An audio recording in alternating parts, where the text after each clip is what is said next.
This is a tremendous opportunity for you to learn about the latest developments in Parkinson's research and to hear several experts share their knowledge. You'll visit vendors that address medication management, deep brain stimulation, and so much more. You'll hear from esteemed physicians, Dr. Zion Zibley, Dr. Sophie Holmes, Dr. Sarah Buckingham, and Dr. Leon Maton, talk about the cutting-edge work they're doing at their respective hospitals. And you'll hear from RVNA Health clinicians on exercise, nutrition, and gut health, to name a few topics. I hope you enjoy the program. I hope you ask lots of questions, and please remain engaged at RVNA Health's Parkinson Center, led by Kate Campbell, who you'll be hearing from very soon. I'd now like to turn the program over to my colleague, Kim Cafaro, who will facilitate today's session. Thank you. And I probably didn't introduce myself. I am Kim Cafaro, I'm the Director of Marketing here. And now I'm going to turn it over to, this is MJ Heller. MJ is our Director of Development, and frankly, what MJ does is what makes all of this possible for all of you. So if you'll give her a few moments, I would appreciate that.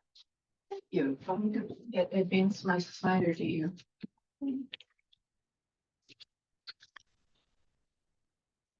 There you go. Is that you? Yeah, I'm just Okay. gonna wait. I'm just gonna. Ooh, look at that. Good morning, everybody, and I'm glad you're here. I wasn't planning on holding a mic. I think any mother who's raised 4 children naturally speaks loud and doesn't need a mic, but I'll continue to hold it just so I bring it back in here. Thank you for coming. This symposium has been in the works for a number of months, and it really warms our hearts to see this turnout of people who are going to benefit from this service. Our Parkinson Center was a vision that we had, vision of our rehab team and Dr. Kate Campbell. And it really, you know, if you build it, they will come. We started fundraising to build this idea of a Parkinson Center a year ago. You know, 1 year ago, Teresa Santoro and I turned to some donors that we knew that Parkinson's, they were very closely connected to Parkinson's via a loved one, a spouse, you know, a friend, what have you. And we generated seed money. And then we wrote a grant to the American Parkinson's Disease Association. And we accumulated the funds that we could to kick off this center. And let me tell you, if you build it, they will come. We have found, because now this center has more than 200 members that are joining in on the programs and learning from all the educational opportunities and exercise opportunities as well. But this Parkinson Center, I wanted to make sure that everybody knew that RVNA Health is a more than 100-year-old nonprofit organization, and we serve, our roots are in Ridgefield, but we serve 3 counties. We serve 35 towns that expand from all of Fairfield County and parts of New Haven and Litchfield counties as well. Our mission is founded and grounded in care, and we do a lot of impactful work outside of this Parkinson Center. We're very proud of this Parkinson Center, but we are equally proud of the work that we do with vulnerable populations and underserved communities. RVNA Health, it's part of our mission that we don't turn people away who need services, who need preventive care, and yet are just struggling with access, whether it's because of language barriers, transportation barriers, immigration status, what have you. We don't like to turn people away who need to be cared for. And this is just some of the impact that we have on these many communities, 35 communities that we serve. And we're only able to make this impact with financial support. So we do raise a number of funds throughout the year from individuals, through grants, and we host a number of fundraising events throughout the year as well, just like every other nonprofit. But this is really what sustains our work, our mission, and our ability to serve these many communities and to bring such a wonderful service here, this Parkinson Center. We are delighted, we are inspired, we just, we just feel so great that we are able to create this service, this wonderful comprehensive program of services to help people that are very truly connected and closely connected to a Parkinson's diagnosis. So if you could just look at some of these impact numbers, again, it's with donor help and with the help of people who donate their time and expertise to us, that we are able to make this kind of impact. I don't think people realize that we have a maternal and child health program that serves young mothers and babies, young moms who need a little guidance. Perhaps there's some, substance abuse or, other kind of abuse in the home that need some mentorship and need positive parenting skills. We serve children who come from families that don't have health insurance or whose insurance doesn't cover preventive care. So these kids, right, need a physical and all their school required immunizations so they can go to school or go to daycare so their parents can work. So to serve 362 kids and provide 750 free vaccines to these children is very, very impactful, and it warms our heart that we're making this possible for these people. Our outpatient therapy, and of course, the crux of our work, which is care in the home. And we do care for a number of people who receive their services from state Medicaid waivers, or people who are uninsured and underinsured altogether. So fundraising makes our work possible, makes our mission possible, and it's making this Parkinson Center possible and today's symposium. So we're just glad that we are here to help people like you, and we really hope that you make the most of today and enjoy your time and have some great takeaways. And again, feel free to see any of us that are walking around here today, because we're here to learn more about you. All right, thank you. And now, oh, I forgot.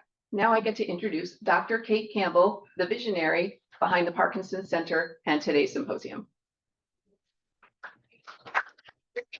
Thank you. I appreciate that, but it was a group mission, and I can't wait to have Andrea DeLonge up here too, who was really her idea. She had these really big ideas, and then I say, how can I help execute? So definitely a team effort. So thank you all for being here. This has just been a dream of mine to have a room full and a symposium and us breaking out into different sessions. We'll talk about thank yous later. I just want to get this going. So if you have your agenda and you want to follow along, we're going to be in here for just a little bit longer. I'll have Andrea get us moving, but we're going to be sitting and learning about getting moving. And then Dr. Zibley is going to come on, and then we're going to transition. And I want a transition to be not a sprint to the next session, but don't quite take your time. If this was music, it'll be like Allegro, just like kind of move, go through the exhibit hall, say hi to the sponsors. And like Kim said, your food will be at your next event, so you don't have to pick it up and transfer it through the halls. There are signs and people that will help direct you to where you want to go. So I want to know, because we had an estimate, we're just planning on how many seats. Who is going to tips for mental wellness? Who is going to stay right here? Good. Quick count. 3, 2, 1, done. Good. And Monica, what you cooking today? Ooh, kimchi egg bites. Who's going to go see Monica for session 1? Good. And Pass to Pass. Let me explain this a little bit. This is a group that's going to be on Zoom. They run a Parkinson's only backpacking trip with donkeys and llamas up the Pacific coast. And it has been going on for many, many, many, many years. And so they've been waiting for an audience to tell. And I think there are other local chapters, but so they are there. They are in California or Oregon. So we're going to be in the family consult room, zooming in with them, seeing their presentation. And there is actually a local person with Parkinson's. If you came to one of our events with Dr. Connors, he was there, Dr. Randy Todd. He has Parkinson's, but he's also an advocate for those with Parkinson's, and he will be on the Zoom. I think he just couldn't come because his back was hurting. So who wants to come see the llamas?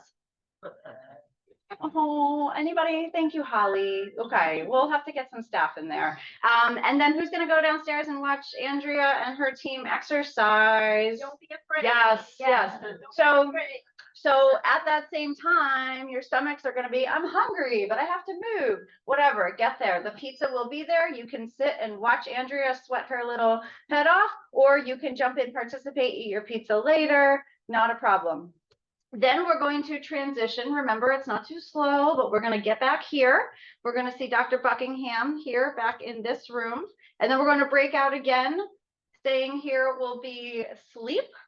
And then Monica will have the same demonstration. So if you were like, oh, I really wanted to go to the llamas, And then I wanted to see Monica too. You have the same demonstration, the second half. Anyone going to Monica for the second half? Yep, 1, 2, couple. Okay, good. This is good enough.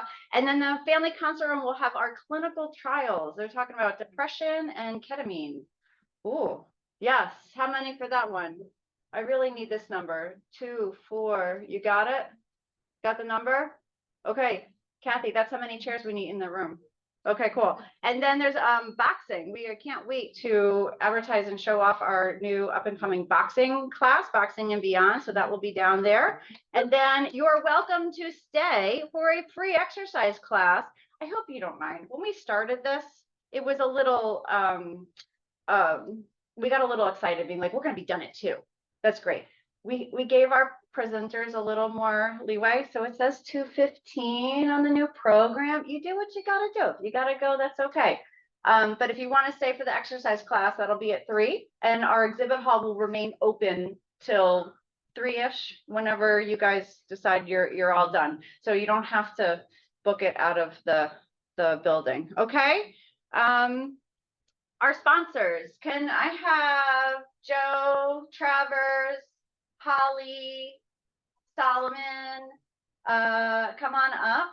We have some awesome sponsors today that we could not make this event without them. So I do want to highlight them. Thank you. There is one missing. Scott is from AbbVie. Scott, AbbVie is a company that puts out Duopa. If you don't know what it is, stop by his table. He'll be here later. He just had to go to the funeral. But he wants to make sure you know that if you are a Parkinson's disease patient who's struggling with motor fluctuations and are no longer getting significant benefits from your oral medications, please stop by the Duopa booth. Duopa, which is brought to you by AbbVie, offers patients about 50% off episode than optimized oral therapies, 95% fewer levodopa pills, and it is the first and only continuously developed levodopa that is precisely dosed on the market. AbbVie, Duopa. Do the rest of No, there you go. Hi, everyone. My name is Solomon. I'm with Medtronic, and I'm basically just here. You're going to get a lot about some knowledge on deep brain stimulation from many presentations today. I'm just here to help. I'm just here to answer any questions, and just know that we're all here for a reason, and that reason is to get better and learn information and improve our lives. So let's do that today. Thank you. Good morning, everyone. I'm Joe Pagano, and I'm also here to answer questions about deep brain stimulation. Today is an informational day, and as you know, this is a monthly. You can come here for monthly meetings and get a really what is it? Probably I don't from know. the. Yeah, it's definitely for me. Sorry. Yeah, right. So thank you all for coming. It's a great day. You're going to learn a lot of information and absorb it all. I know it, and there's an exam at the end, so everyone has to take a test. Yeah. So we'll be out in the other room. So any questions you have, please come see us. Thank you. Good morning. Sorry. Yeah. My name is Holly Seymour with the American Parkinson's Disease Association Connecticut chapter. And I have a table out there. Would love to share information about the resources we provide as a nonprofit. We are boots on the ground here in Connecticut, providing services, over 30 support groups, educational events, and we have a big spring coming up. So if you're not on my email list, I'd love to have you on there so we can share events with you. Have a great day. Thanks for having me. Hi, my name is Travers from Supernus Pharmaceuticals. We have 4 medications in the Parkinson's space. I'm here with 2 of them, Gocovri and Apokyn. Gocovri is the only medication proven to treat both dyskinesia and off time in Parkinson's disease. It's an adjunctive therapy taken with carbidopa, levodopa. And then Apokyn is for acute off episodes. Apokyn is proven to successfully reverse 95% of off episodes. And patients see their best improvement in motor function as early as 20 minutes. And it's a subcutaneous injection called the Parkinson's pen. I look forward to talking to you all.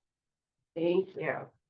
Awesome. Okay, thank you. Thank you to our sponsors. We appreciate you guys very, very much. We'll be seeing you soon. And then Andrea, let's get moving.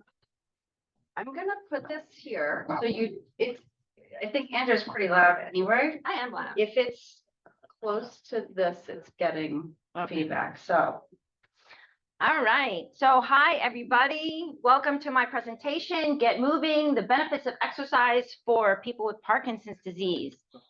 I'm Andrea DeLange. I'm a physical therapist here at the RVNA Health, and I am a clinical lead at the RVNA Health Parkinson's Center. Welcome. And my presentation is going to talk about the benefits of exercise, which I'm sure everybody here probably knows, but I'm going to cite some research. I'm going to tell you what the recommendations are.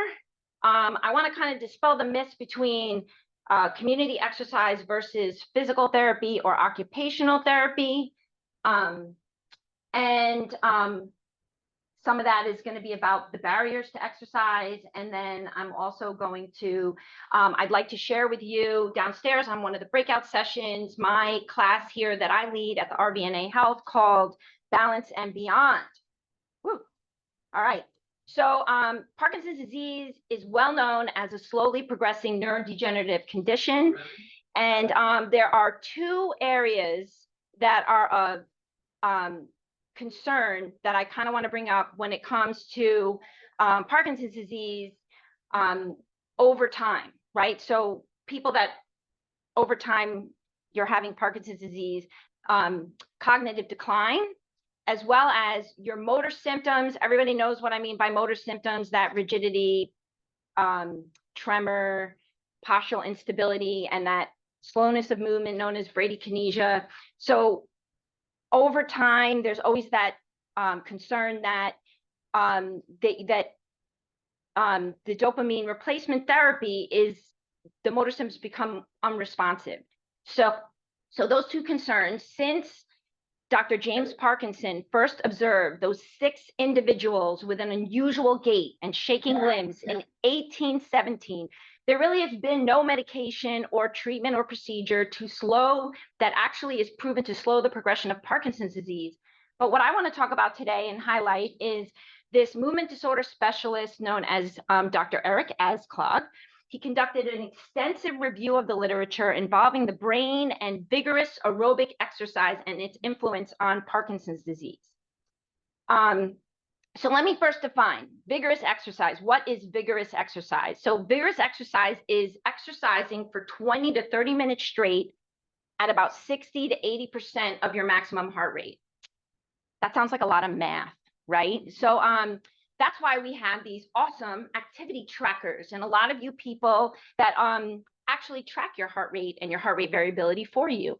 Those of you that have that Apple Watch, or maybe you have a Garmin or a Fitbit, it kind of does that all for you. But I don't want to get too much into it at the moment, but downstairs in the breakout session during our class, we have heart rate monitors, and we're going to show you how they help to show you that you're exercising in that proper zone that you're supposed to be in. So come down and check that out.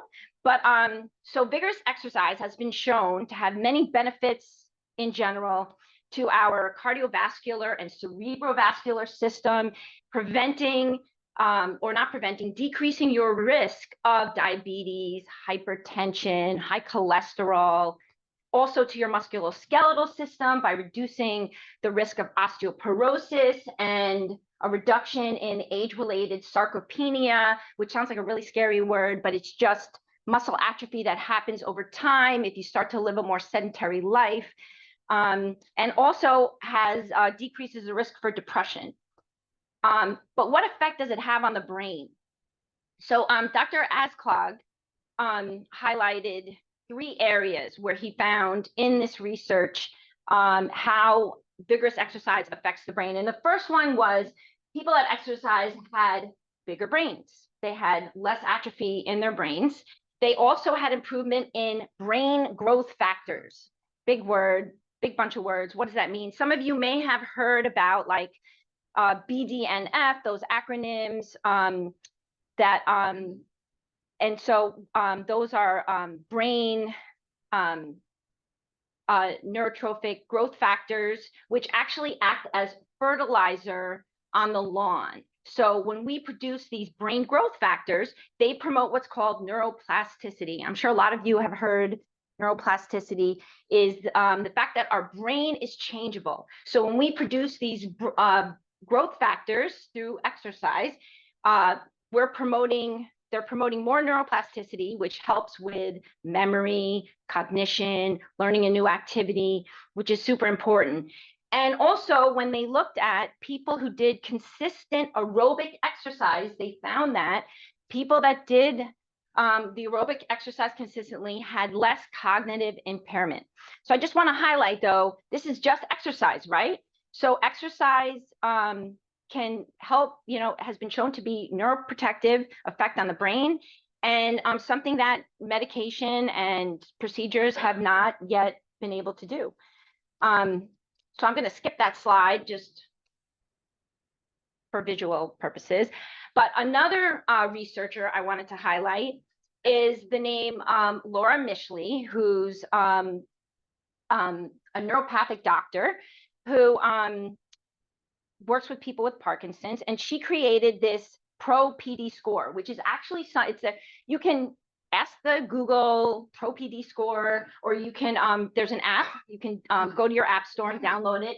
And what it is a score of 33 different things relating to your symptoms and quality of life with Parkinson's disease. So it asks like a lot of questions, and it's a sliding scale online. Higher numbers mean you're having more symptoms, lower numbers mean you're having less symptoms. A lower score is better, but basically she's looking at how many years have you been diagnosed with Parkinson's, and then those 33 things. So like nutrition, are you cooking meals for yourself? How many times a week do you exercise? How's your sleep quality? It's asking you like all the areas of Parkinson's disease. And when you plot the graph, you get this black line, and lower numbers, lower scores are better. So you want to be under the line. You want to be in kind of that like light green area. So it's, I think it's awesome to kind of do this score, maybe not every day, but like maybe twice a year, every 6 months, because you can see like, how am I doing? How am I managing my symptoms? And on that sliding scale, if your sleep quality is high score, or your exercise is a high score because you're not exercising enough, you can focus on what areas you need to address to keep yourself under the line. So in 2020, she was able to publish this study because she surveyed over 1,500 people with Parkinson's disease, and she asked about many different kinds of habits. But I'm just going to talk about exercise today. And what she found is that the more people reported that they exercised, the less symptoms they reported. And she actually found that if you exercised at least 3 times a week, it had the best effect. So we know vigorous aerobic exercise is super important, but the Parkinson's Foundation did some research and came up with 3 other areas that we should be addressing. So aerobic exercise, of course, but also strength training, balance, agility, and multitasking, as well as stretching and mobility. Some classes, which I'm going to get into, you can get out there in the community. So this is what I wanted to just address. So some people are like, well, I go to physical therapy or occupational therapy, or I don't do that, but I go to a community class. What's better, what's right, what's wrong? Well, nothing's ever wrong. The exercise that you're gonna do is hands down the best exercise, right? So don't do something you hate, do something you love. But community classes that I've listed here, there are Parkinson's specific community exercise classes. But if you like pickleball and you like swimming and water aerobics, do that. Like you don't have to be in a Parkinson's specific program, but of course, we encourage you to do that. But so there's many listed here. It's not a complete list. But just realize that a community exercise program, which should be the goal, is a group ratio. What do I mean by that, right? Some of you I know are in boxing classes here or come to my class. You have several people in a class and maybe only 1 or 2 instructors. So everybody's kind of going through this class and exercising together, which is great. It's a community and all that. But if I end up where I have a barrier to get to that class, like I have pain somewhere, like my back, my shoulder, my knees, or I'm having a balance issue, or suddenly my gait is weird, or I can't, has declined, or I can't stand well enough to do the boxing class or whatever. That's when I think we should, I would recommend you doing an occupational or physical therapy evaluation. Physical and occupational therapy is one-on-one. So if you have a specific thing you want to work on, you're having difficulty dressing, you're having difficulty with fine motor tasks, you're having difficulty walking, transferring, it might be different than what's going on with people in a group situation. And that's when I think a one-on-one skill-based training program like physical or occupational therapy is warranted. If you don't know where to start, getting an evaluation from a physical or occupational therapist is great, because we can also maybe say, hey, help you figure out which of these community classes might be best for you. So we look at like physical therapy, occupational therapy is more like episodic, and the community is where you want to be. So we just kind of went through all of these. So I want to introduce to you my class called Balance and Beyond, which I'll be doing a demonstration downstairs. And so it's a 1 hour high interval intensity interval training class. When I say that, don't be scared. We meet you where you're at. We have lots of variations of things because number one, we want to make it fun. Number two, love that it's a community. So what we do is we start with a warm-up, which may be any or all of these different things. I set up 7 stations. We do a minute on, 30 seconds rest to get to the next station. Those stations include those skill-based activities that we need to do. We need to squat. We need to step up to maybe access floors in our house. Modified burpees, that's like a weird thing to say, but those will demonstrate downstairs. That actually is an exercise to help you get strong enough to be able to get down and up from the floor. We got to pull, we got to push, because maybe we got to open a heavy door. Walking, we add challenges to walking because we should all be able to go walk and talk with a friend. And neurocognitive training with these blaze pods, which are these cool lights that help our brain with that neuroplasticity. And they're super fun. So of course, fun, who wants to exercise if it's not fun? And then if we have 10 minutes or so left at the end of the class, I think getting down on the floor is something we should never not be able to do. That was like a lot of negative things, but we should always be able to get on and off the floor. It takes a lot of mobility to get down there. It takes a lot of strength to get down there. So we try to do that. If you can't get down on the floor, don't be like, oh, I can't go to her class because I can't get down on the floor. We start in a chair, or we bring the floor up to you. And so, you got to have goals, right? So don't be afraid. Every exercise has an adapted version. There was something else I wanted to say about my class. Oh yeah, so it's super fun, and yeah. Anybody have any questions about that? Okay. Yeah, so in summary, exercise truly is medicine. It has a neuroprotective effect on the brain. It's great if you can exercise with a professional who specializes in Parkinson's disease. We want to, the recommendations that came out, I wanted to mention is that you are exercising at least 150 minutes a week, which is about 2.5 hours. The other thing is, when I mentioned earlier with the recommendations, my class checks all those boxes: aerobic exercise, strength training, balance and agility, stretching and mobility. So it's great if you can find a class like that where you just check all those boxes, which is great. Start with a physical or occupational therapy evaluation. If you don't know where to start, we're always working towards community classes, and we at the RVNA Health Parkinson Center are here to support you. No one should go at this alone. It takes a village. And so that's what we're here for. So I just want to say thank you for listening, and hope to see you downstairs later. Tigger, we have like 3 minutes for questions while Dr. Zibley comes up. That was the heads up that Dr. Zibley can start making his way. If you are on Zoom and have a question, it would be easiest if you just wrote it in the chat box. or did the raise hand function, and we have a really handsome volunteer managing our Zoom today. I can say that because he's my husband. So thank you for being there. I'm so sorry if you're on Zoom, you can't see him. But any questions for Andrea about exercise? You mentioned an app. What was the name of the app? Oh, again? Pro PD Score. So if you go, go to your app store, just do Pro PD, Pro space PD should come up.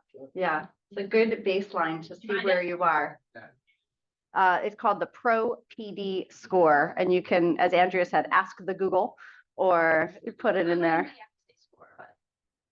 Or is that an iPhone? So today we will have 2 demonstrations of our exercise classes that we have designed for people with Parkinson's to check all of the recommendation boxes.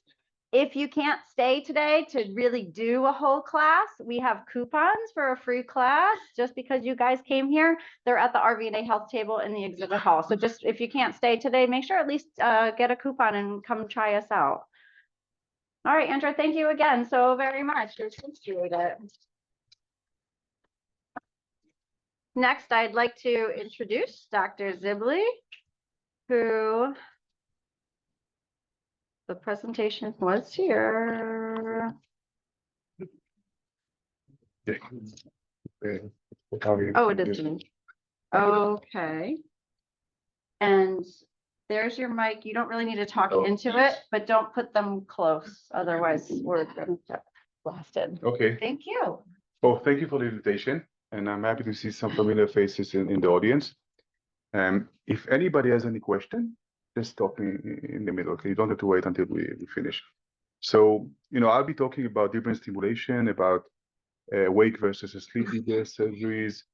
I'm going to talk about high intensity focused ultrasound, and I'm going to talk a brief talk about at the end only about new things that are coming up for the treatment of Parkinson disorder, especially a trial that we're doing now at Yale with gene therapy.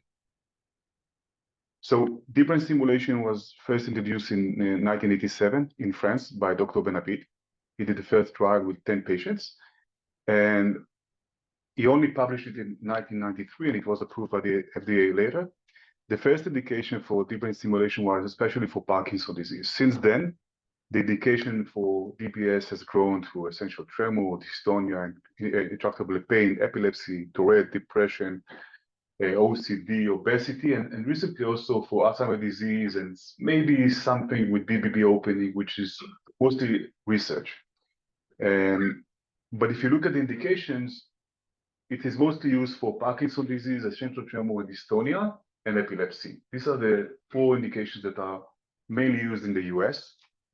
Unfortunately, in the US, it's not approved for Tourette and obesity. In Europe, when you go to Europe, you can do DBS for Tourette and OCD. Here it's under investigations with the FDA. So what do you do in DBS surgery?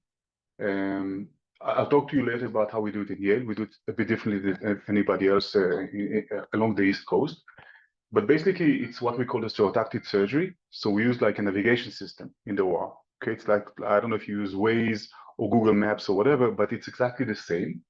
So if, for example, if this is the patient is hooked up for a frame with 4 screws. And then whatever we do, we get an X, Y, and Z for the location of the brain with correlation to the frame. And if you look on the left side here, so there's a small robot which is attached to the frame, which inserts the electrode all the way, for example, to the subthalamic nucleus, which is the area where we stimulate in Parkinson's disease. And if you see on the left side, this is how small the electrode is. So you see the black dot, it's 1 neuron, only 1. So we do recordings during surgery for a single neural recording. This is how small the electrode is actually. And the implanted one is only 1.5 to 1.7 millimeter diameter, which is really small. So how do you know where we are? Because as I told you before, the electrode is so small.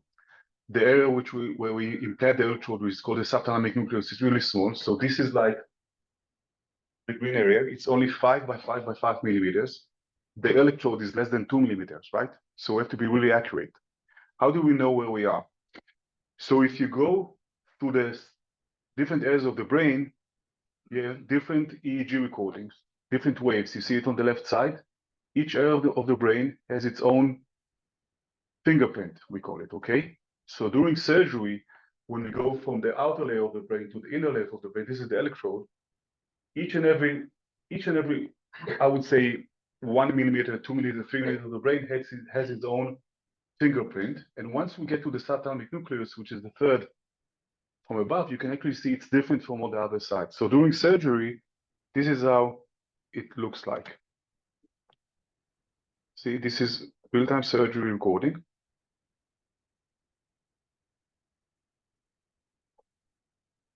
See? So you can see the fingerprints of the brain and you can hear it, okay? And this is how the subthalamic nucleus looks, okay? So you can see it here, and the computers actually tell us, okay, you went in, you hit it here. So this is the place where you have to implant the electrodes, okay? And you see, it's like 1.7 millimeter wide. So it's really small. Once we are done, this is where we implant the electrode. And this is how it looks. This is a patient when they did the bilateral STN DPS for Parkinson's disease. It's before and after. This is her before.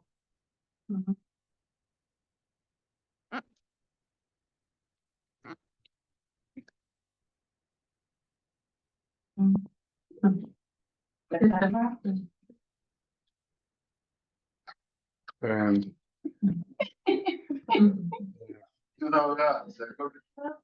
after.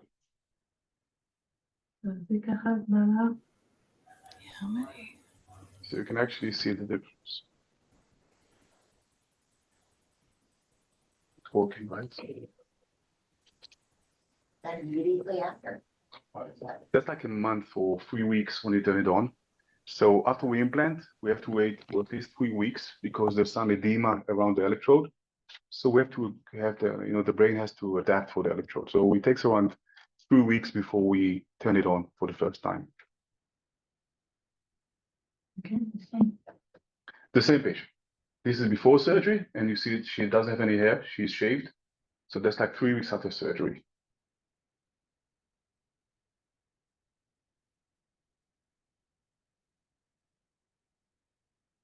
And this is how typically DBS surgeries look like after 3-4 weeks. So I told you before that the way we do it in Yale is a bit different than the way people do it along the East Coast. So I don't know how good you know about deep brain stimulator surgery, but usually it was done as an awake surgery. Okay, patient was supposed to be awake for like 3, 4 to 5, 6 hours during surgery, and the aim of keeping the patients awake was to turn it on during surgery to see if the symptoms are better or worse. Okay, but as you can see, we do it as a sleep surgery. And whatever you can see here, the opposite happens in awake surgery, okay? I did like maybe 700 cases where the patient were awake and they were stressed, the patients, the surgeon, the anesthesiologist, everybody was stressed because the patient has to be awake for 6 hours. It's a brain surgery. It's stressful. Sometimes patients get confused and then you have to stop surgery in the middle, which is horrible. We didn't have a good anesthetic protocol for doing the patient as a weak surgery. We developed a special protocol, which is being used all over the world now to keep the patient asleep during surgery. Surgery is shorter. At the beginning, we used to do awake surgeries. To do bilateral sides, it used to take us like around 5 to 6 hours. Now we are done in like maybe 3 hours, even less than 3 hours to do bilateral DBS surgeries. And the results are much better. And we actually published it. Okay, this is a paper from 2021. We have a new paper coming up in Nature, which actually compared awake to a sleep surgery, and the sleep surgery is superior to awake surgeries. Okay, not even that it's less stressful for the patient, less stressful for me. The results are much better with the sleep surgery. So this was great. We've been doing a lot of DBS surgeries, and then a few years ago we thought, oh, what can we do? What can we do better? Because DBS is nice, the technology is nice, it's good, but it's an invasive surgery. Although the risk is below 1%, but it's an invasive surgery. You do an incision, you put an electrode in the brain, you implant a battery, okay, you put on wires. can we do something which is non-invasive? So like about 15 years ago, a company approached me and said, look, we have something which is innovative. We have an ultrasound machine which can penetrate the brain and do a lesion. Maybe we can use it to do something in the brain. At the beginning, we thought about using it mostly for stroke, okay, for post-stroke patient, or during stroke to see if we can open clotted blood vessels. It failed. Then we thought maybe we can use it to treat patients with movement disorders. And we did some animal studies. I'm not going to take much of the time about the animal studies. And eventually we thought about treating patients with tremors or Parkinson disease. And I don't know if you heard about it. It's called high intensity focused ultrasound. Okay. By the way, Yale is going to get a machine in 2 months from now. It's going to be the first machine to be installed in the state of Connecticut. There's 2 machines in New York State and there's 2 in Boston, in Massachusetts, and we're going to be the first one to get it in Connecticut. And this is how it works. So again, it's an awake surgery, okay? The ET, the essential tremor or the Parkinson patient goes in with the helmet screwed to his head. And this is how it looks. It's a non-invasive procedure, no incision at all. These are sound waves which are focused to one area in the brain. Okay, it's no radiation, it's an ultrasound, okay? And when these sound waves hit one location in the brain, it causes a thermal lesion in the brain, a very small thermal lesion in the brain, okay? So for example, with Parkinson patients who are mostly tremor dominant, okay, mostly tremor dominant, or essential tremor patients, when we target a specific area in the brain with these thermal sound waves, again, non-invasively, with a small lesion in the brain, which is 5 by 5 by 5 millimeters, and by that we stop the tremor. And we published it with animal models and then human models. And this is how it looks. This is a real patient during the procedure. You can see we get an MRI scan. We tell the computer, okay, you see the green spot. This is where we want to do the lesion. You see it down there. This is how the lesion is done. This is how it looks during the procedure. You see the small white dot here? It's here. See this dot? Yeah. So this is the lesion that it's caused by the thermal waves, the thermal sonic waves. And again, we published it. We showed that it's like improving tremor, quality of life. Everything is improved after the procedure. The effect is immediate. Okay, once we do it, 2 hours later, there's no more tremor. The patient goes on the same day because it's not invasive. It's like an outpatient procedure. And again, this is how it looks. You see, before and after. We treated only the left side, by the way, although he had some effect on the right hand, but we mostly treated the left hand. Okay. So again, it's a non-invasive procedure. It's a novel procedure, but it's only effective for tremor-dominant patients. Okay. If there's any other symptoms, it's not really helpful. It's mostly helpful for the tremors. We are doing some studies to see if we can help some bradykinesia and etc., but it's only under investigation. It's approved by the FDA only for tremor-dominant Parkinson or for essential tremor disease. Okay. So these 2 procedures are the, FDA-approved common. What else do we do at Yale now for Parkinson disease? We have a gene therapy trial. Okay, it's a multi-center clinical trial. There are 5 centers of excellence along the country in the US which are involved. Yale is one of them. We have recruited 12 patients by now. We have 2 more patients coming up in February. So what are we actually doing? So when you look at Parkinson disease, you know that the problem is dopamine, right? This is normal neuron, and this is Parkinson affected neuron. We see that with Parkinson, there's a lack of dopamine, right? So all the medications that all the Parkinson patients are taking, most of them are dopamine-based medications, right? Because the area in the brain which is producing dopamine is, I would say, almost gone along the disease. So what we did was we thought, okay, so maybe we can interfere genetically, okay, and cause another area in the brain to produce the dopamine, okay? Another area in the brain which doesn't have the gene to produce dopamine regularly, maybe we can genetically manipulate it to make him produce dopamine, okay? So what did we do? What we are doing now, actually, we took a virus. Most of you know it's not exactly a COVID virus, but it's an influenza virus, okay? You can see it here. We took the core, okay, only the capsule of the virus. We drained the DNA out of the virus, okay? So it's an empty virus, it's only a capsule of the virus, okay? And we inserted a modified DNA only for dopamine, okay? We injected to the brain of PD patients in a specific area, okay? And the DNA from the modified virus goes into the normal cell brains of the patients, okay? Hopefully by that, they would start to produce dopamine, okay? So this study is going on for the last year and a half. It's going to be done by the end of the year. We have to wait 5 years to see the results. I'm optimistic. I think so. Basically, I think this is the future of Parkinson's disease. I enjoy doing DBS surgeries. I think they are very effective, especially for tremors, for body kinesia, okay, for rigidity.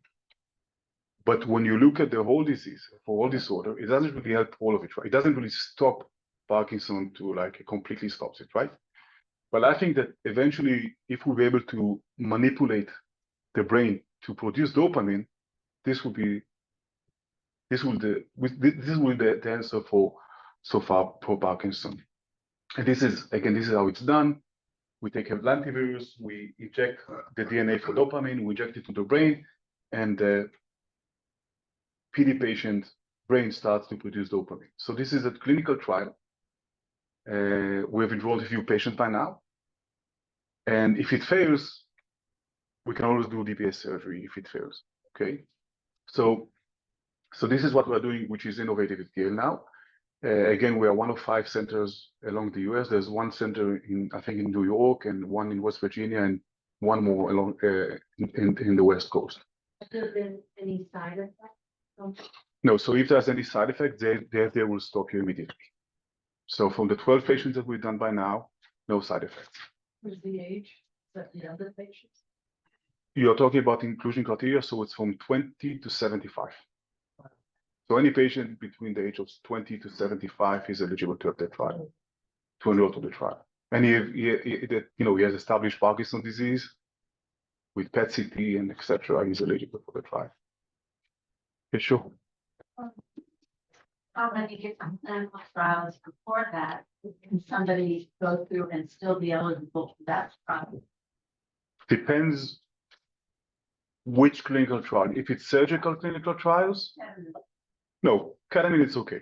He's eligible. Unless he had a surgery which under clinical trial for, I don't know, whatever he had in the past. Otherwise, he can have the trial. Given the fact that the electrodes are so small, what keeps them in place? Oh, so once you place the electrode in the right location, there's a special titanium screws that hold it to the skull. They don't move. It never move. Unlikely that they move. So I think that around the world there's been like maybe almost 400,000 patients with electrodes.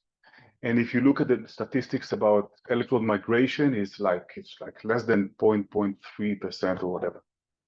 I had one patient out of 900 patients with electrode migration, but it was because of a defected screw, not because that, so it was a defected badge. I wouldn't say which company produces it because there are 2 vendors around there, but it was a defected badge and there was a recall.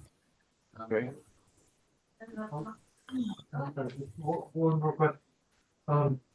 So I've had DBS and I'm just starting now to. Tuning. Okay, yeah, I can see. What, getting used to the higher amplitude. How, is that like a, going forward type? So the issue is very simple. If you have any side effects from high amplitude, it means that the electrodes are not located in the right position. Very simple. And if you are going to the physician again to be reprogrammed again and again and again and again and you need high amplitude, it means that the electrodes are not located in the right location. That's it. It's very simple. If it's in the right place, the lower amplitude should be enough, no side effect. If there's any side effects in high amplitude, it means that the electrode is not located. On that note, there was a question from the Zoom from Maria. She said, how do you make sure that the DBS probes are in the correct position over time? So it's very simple. I mean, just like I answered now, if there's any side effect, it means that they are not in the right location. If you have to use high amplitude, it means that it's not in the right location. It's very simple. Do you use imaging? Yeah, we use MR imaging, we use micro electrode recordings, we use everything in the OR. No need. Only when there's an issue. And to be honest, as a surgeon, you know immediately during surgery if the electrodes are in the right location or not. If you're experienced, you know it during surgery. You can know. You can tell. Easily. Can you clarify? Yeah, I had asked. Is for the deep brain stimulation and the alternative. What is it actually doing? Is it increasing dopamine or the reception of dopamine or what? So DBS doesn't do anything with dopamine. The brain in Parkinson's disease doesn't produce any dopamine. So electrical stimulation doesn't make the brain produce any more dopamine because the area in the brain which is supposed to be producing dopamine is, it's dead, and the cells are dead. So what it does, it's the electrical stimulation and the lesioning with ultrasound, both of them decrease the activity of a certain area in the brain. The dopamine itself is a depressor, okay? It's an hormone which depresses certain areas in the brain to work. So the electrical stimulation depresses the same area. It only decreases the activity of the brain. Like tremor is it's supposed to be a hyperactive brain. This is what causes the tremors, basically. What if you had a gene meter? What? What if you had a gene? And What do you mean? Can you have the gene therapy if you've already had No. DBS? No, you can only have the DBS if you had the gene therapy, not vice versa. No, the FDA doesn't let us do it. That's in a clinical trial. If it succeeded, you can. Currently, only if it fails, you can still have DBS. But if the DBS failed, you cannot have a gene therapy. what is the protocol for gene therapy in evaluating? The same as DBS. If a patient is eligible to have DBS surgery, most likely will be eligible for the gene therapy. And how long does it take? You said 5 years? I would see this. Yeah, but I think, I mean, the FDA always ask for 5 years to look for side effects, etc. But for positive things, we'll be able to see it in the next 2-3 years, maybe.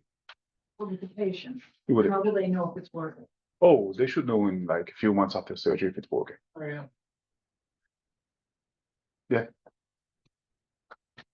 In this gene therapy approach. Yeah. How invasive is the injection? You have to drill a hole and stuff? The only way to go into the brain is to go through the skull. Yeah. So you have to drill a small 14-millimeter hole, and we cover it. There's a special cover to cover it. Yeah. It's a really small hole, 14 millimeter, like a dime or quarter. Yeah, one last question. Is it a double-blind study? Are you able to Yes. make a mistake? We won't. Those of us who might be lucky enough to participate. I'm the only one who's know. You do know. I do know. I will never let you know. Oh, But are you telling your team? no, Okay. nobody knows. I'm the only one who knows. Is the gene therapy only for people with newly diagnosed? No.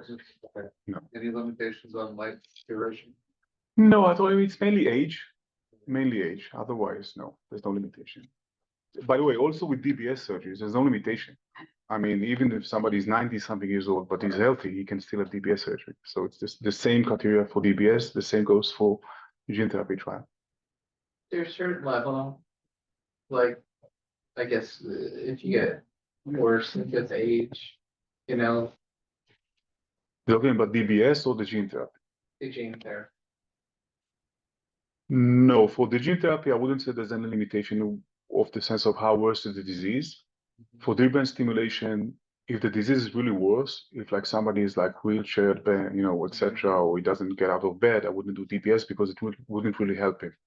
Because it's all about quality of life. If the quality of life is so bad, sometimes DBS cannot help. So it depends what do you mean so bad. If it's really, if it's severe tremor, it can still help. If it's severe rigidity, it can still help. If it's severe bradykinesia, it can still help. But if somebody has like, problems with swallowing or breathing, TBS wouldn't help with that. That muscle spasms. Muscle spasms. Yeah. Does it help? So I cannot tell you exactly what gene therapy does. I'm not allowed to do it. About the DBS. So muscle spasms are basically, it's the rigidity of the muscles. That's what muscle spasms is. It's not really spasms, so it does help.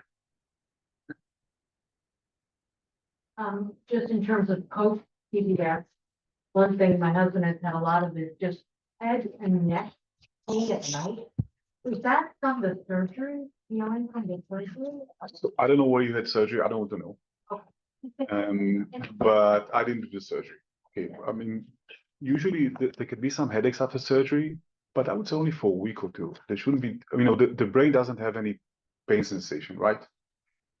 That's why we can do awake surgeries. There's no pain. So basically, after say 2-3 weeks, there shouldn't be any pain, unless unless Feels like muscle. Feels like muscle. after 3 weeks, there shouldn't have any pain. The gene therapy trial still taking these patients? Yes, for the next 3 or 4 months, and then we're done. We are limited with the number of patients. That's how it is usually. Another question from Zoom, Maria asks, can you use not the gene therapy, but the ultrasound wave? Can you use that on someone who already has DBS and DUOPA? No, only no. If somebody has DBS, we can do it. It's done, but the duodopa we can. How much longer after gene therapy person does you feel it's really helping 6 months. to do DBS? 6 months. Yeah. If the gene therapy fails, in 6 months we'll know about it, and then we can do DBS surgery. I was just wondering, do you recommend one over the other, or No, they're I mean, equally? I don't know if it's equally because the gene therapy is a trial, so we'll know. From the MRI or the non-invasive. Yeah, I always. invasive. So again, if it's tremor dominant PD, I always prefer suggesting the non-invasive one. It's a non-invasive. It takes like 2 hours, 1 hour and a half. You can go home the same day. So, always a non-invasive. It's no risk. So, but only if it's tremor dominant. Otherwise, it wouldn't help. Yeah. Safe with the ultrasound procedure, and how many of them have there been done, or have you done? So I invented the machine. I have done almost 200 cases. It's safe. It's completely safe. There are no implants. There are no incisions. So there's no risk. The only thing, we have to shave the hair. That's the only risk. Otherwise. And I think by now they've been done almost, I would say, almost 3,000 cases around the world. So still new. I'm confused. Is there bleeding when it's done with the ultrasound? Nope. Nope. It's an ultrasound. Just like when you go to the physician to abdominal ultrasound, the same. So But it's destroying something, isn't it? yeah, it is. Yes. The heat destroys it. Yeah. Will that heal? Yeah. Will that ever heal where it's damaged from the heat? Hopefully not. If it heals, Then the tremor comes back. Right. Yeah. Regarding gene therapy, when you introduce bacteria into the cell and then create increased, or you're actually creating dopamine production, is that a permanent change, or does the cell die and then it doesn't replicate?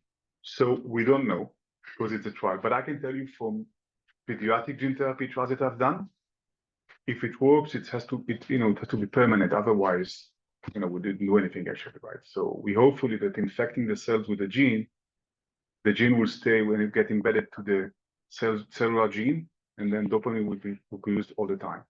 That's the hope. We hope. How much time does it take to figure that out? So she asked me how long after gene therapy would you be able to do DBS surgery? So 6 months. If it doesn't help after 6 months, it should stop.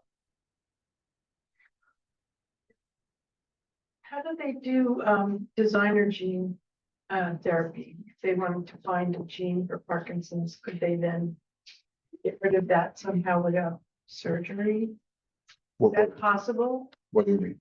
We know exactly what is If missing. you in know Parkinson's. you have a gene for something. Yeah. They can sometimes remove that gene.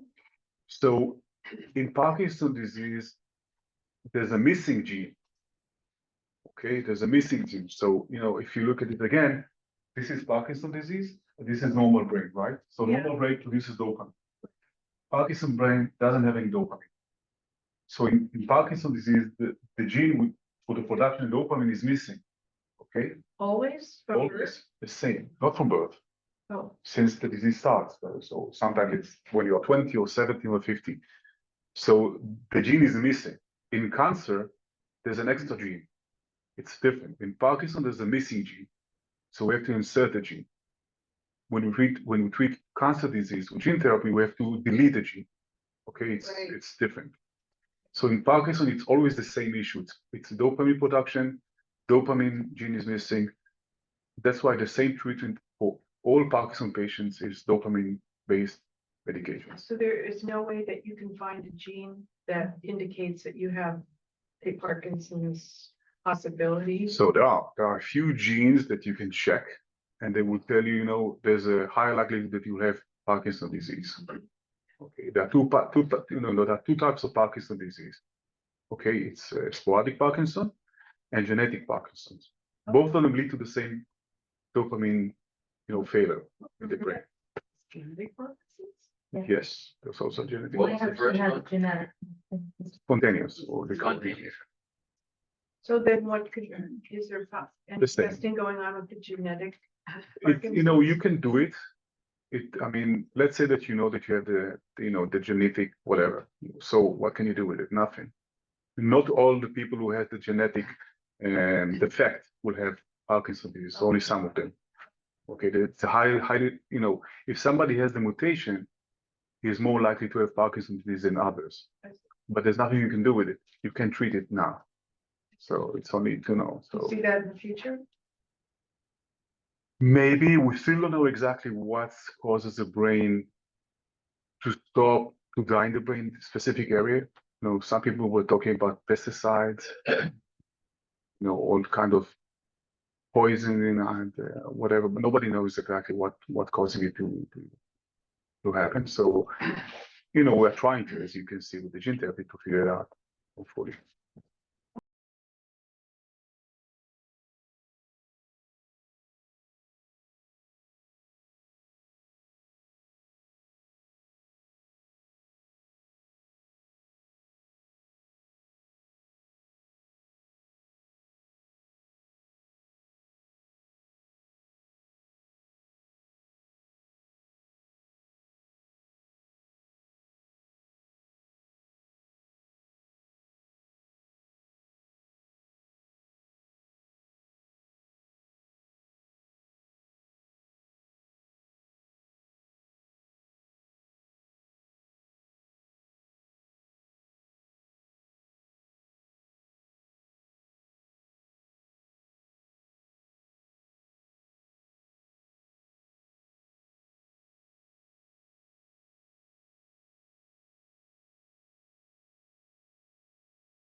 there are some overlapping symptoms.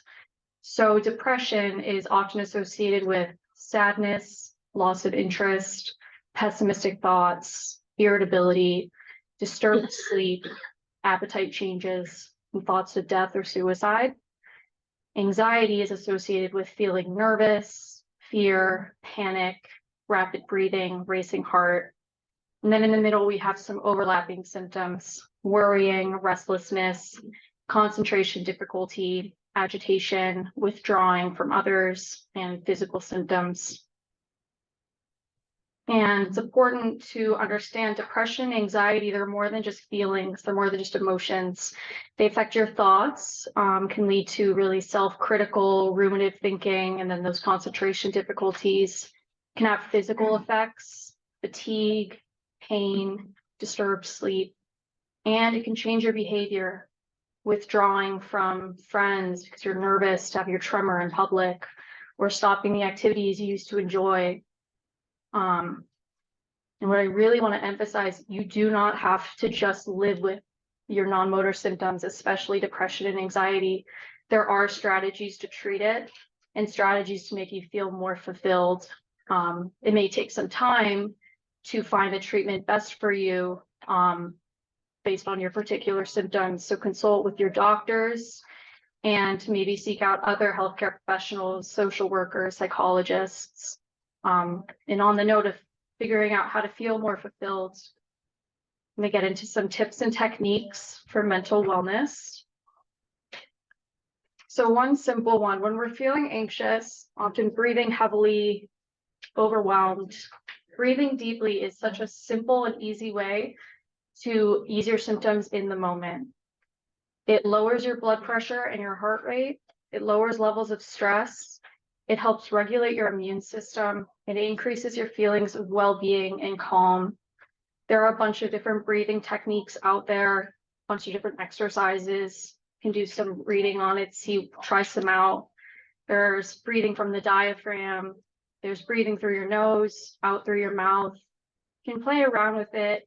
It really is quite helpful and one of the easiest to just throw into your day.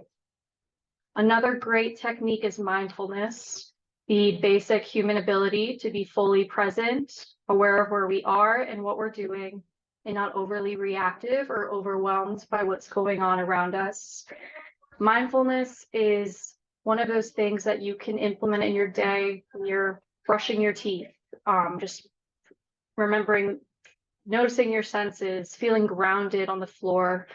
You can do this when you're taking a walk around your neighborhood and just noticing the smells and the sights. And it's actually scientifically shown that mindfulness-based stress reduction helps with motor and non-motor symptoms. So its benefits really can't be oversold. And since it can be easy to forget these things, there are apps out there that you can download on your phone that will give you little reminders. If you're looking for some apps for stress relief and wellness, I definitely recommend this article from the Michael J. Fox Foundation. This tip really cannot be overstated either. The importance of social connection for your mental wellness. I'm sorry, can you, what is the link for the? Yeah, sure. That was too fast. I'm sorry. You could also just look up 7 apps for stress release and wellness, and it'll probably be the first thing to pop up. Got it? Great.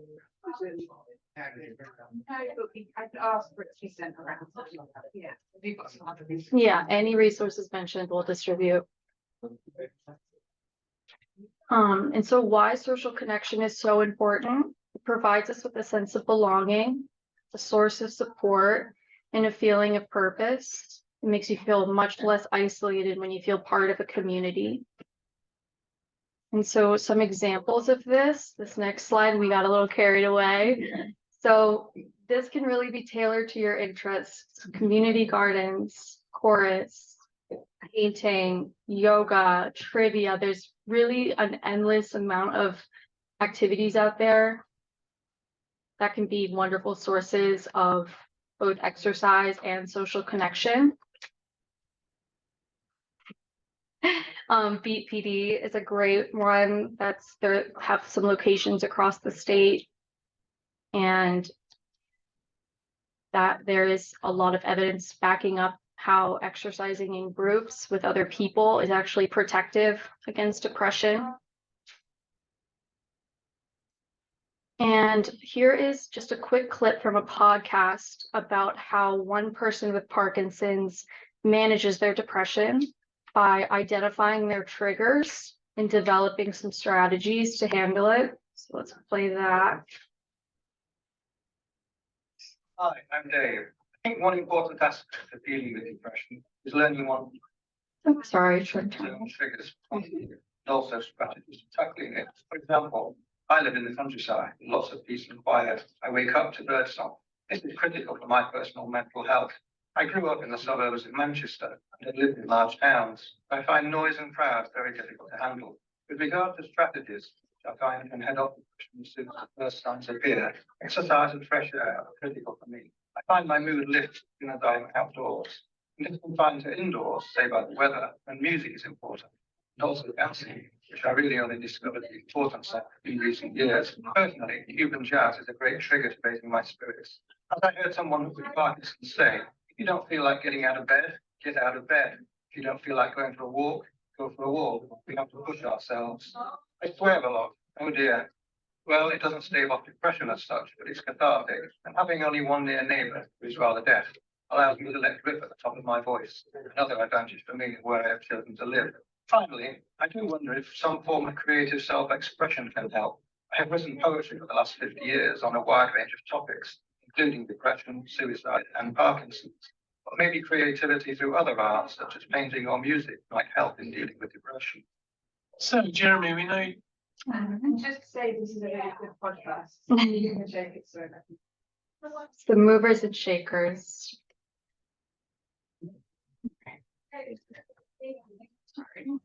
Here we go. If you would like, you could take a picture of this screen. We can also try to distribute these links though. These are some really great mental health and Parkinson's resources from a couple of foundations. And these are QR codes. So if you hold your camera up, it will take you to the website. But like I said, we'll try to distribute these after. There are a lot of things online. That can be a good place to start. If you think that your symptoms, I know that some of these depressive symptoms especially can be hard to differentiate from your symptoms of Parkinson's. There is some overlap. And there's no doubt when you first get diagnosed with your disease, it's natural to feel some sadness, some anxiety, some grief, some helplessness. But depression and anxiety or anxiety may be diagnosed or warrant a diagnosis when those feelings are persistent, when they're lasting for days, weeks, and not going away. That's when we really urge you to bring it up with your primary care and your neurologist. Or at the very least, seek out some of these resources. Here's a nice quote from the American Parkinson's Disease Association. Improving your symptoms and maintaining an active and positive lifestyle is the foundation of learning to live with Parkinson's disease. And just some closing points.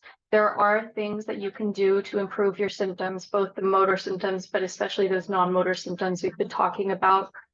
Talking is good. Talking about how you're feeling, but also just talking in general, that social connection piece. Remembering that you are not alone.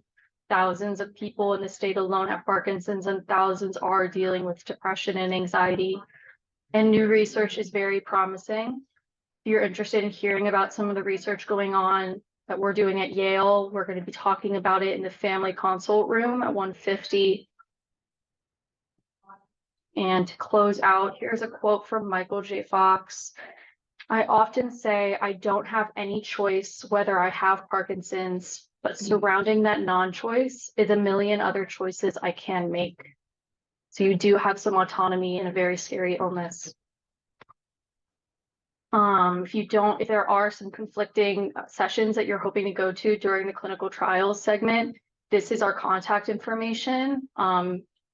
That phone number will take you to me and I can explain some of what we're doing. Otherwise, hope to see you at that next session, and thank you so much.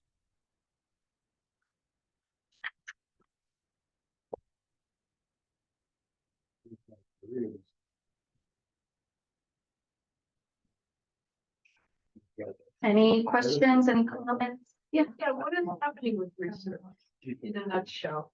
in a nutshell. Well, So, well, what I can speak to the most is standard antidepressants are not shown to be that effective with Parkinson's because of kind of how they work in the brain, the mechanistic underpinnings. So one major area of research is looking for new antidepressant treatments. So what we're doing at Yale is we're looking at this new antidepressant called ketamine in adjunct with cognitive behavioral therapy. So there's a lot, and that's funded by the Michael J. Fox Foundation, who's funding a lot of specifically depression and anxiety focused research. And then Dr. Zibley's talking about, you know, the DBS, the gene, that's a whole other area of the research. But I think there definitely has been a great and much needed surge in funding for mental health specific research in Parkinson's. do they have to go hand in hand? Yeah. Sorry, the depression and Yeah, I anxiety. think you said 50% and then 40. Yes, so they don't necessarily go hand in hand, but they very often do. Some people might struggle with more depression than anxiety. Sometimes it's a fluctuating thing. Sometimes it's also sort of specific to your medication wearing off. Carbidopa, levodopa. Some off symptoms can be anxiety. So there's a host of reasons you may be experiencing the symptoms, whether it's psychological, genetic, or medication related.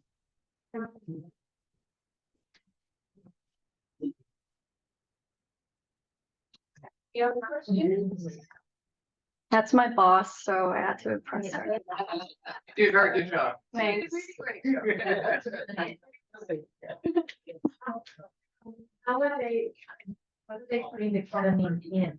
Is it just So in our study, we're doing intravenous ketamine, so through an IV in your arm. Ketamine is also FDA approved intranasally, just puff it up your nose. So there are some different injection methods. The IV we're doing because it's a nice way to control it safely, the administration. and then so you have to go into an office and have a job and you sit with whoever is administering Yes, and minutes. yes, and we can go into that nitty gritty, but those are 2-hour infusions at Yale in New Haven. And it's a study right now, Yes, and you did something like, regardless of where you're at with treatment. yes, yeah, we're looking at various stages of Parkinson's. Our main inclusion criteria is just age 40 to 80 with the clinical diagnosis of Parkinson's and symptoms of depression. How long is this research? Our study specifically started about a year ago and has about a year left. So it is a double-blind trial, which means we don't know who's receiving ketamine or the placebo, but results have been very, very promising. Close to 70–80% of our patients are reporting remission from their depression, meaning their symptoms are either gone or almost gone. It's really promising. Were these patients on something else beforehand and failed? So that's not necessarily a requirement for our trials. Some of them had never tried an antidepressant. Some of them have tried countless. And also we would not ask you to withhold any medications for the study. You would be able to continue them. Sorry, did you have a question? There are some side effects associated with ketamine that are very transient, short-lived, like dizziness for about 20 minutes after the infusion, sometimes a little bit of nausea. So the reason that we're doing it in a hospital setting is so that you have a nurse who's watching you the entire time and can administer medication if necessary. That's why it's not something that can be done at home, because we want to, what's going on, so that we can monitor for any adverse reactions.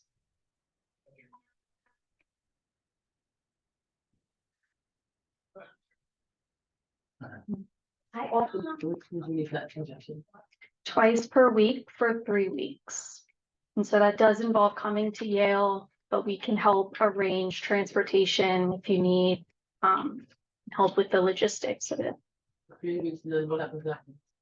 After that, we have a post-treatment visit, a 1-month follow-up visit, and then you would have the option to do 10 sessions of cognitive behavioral therapy, and then some longer-term follow-up visits at 3 months and 6 months.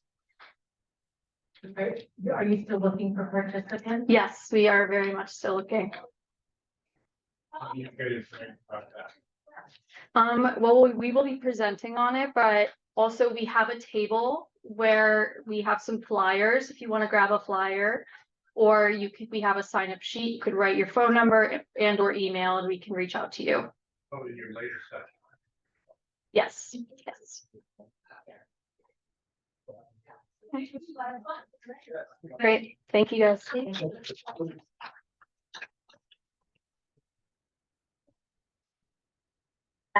Yeah, they do.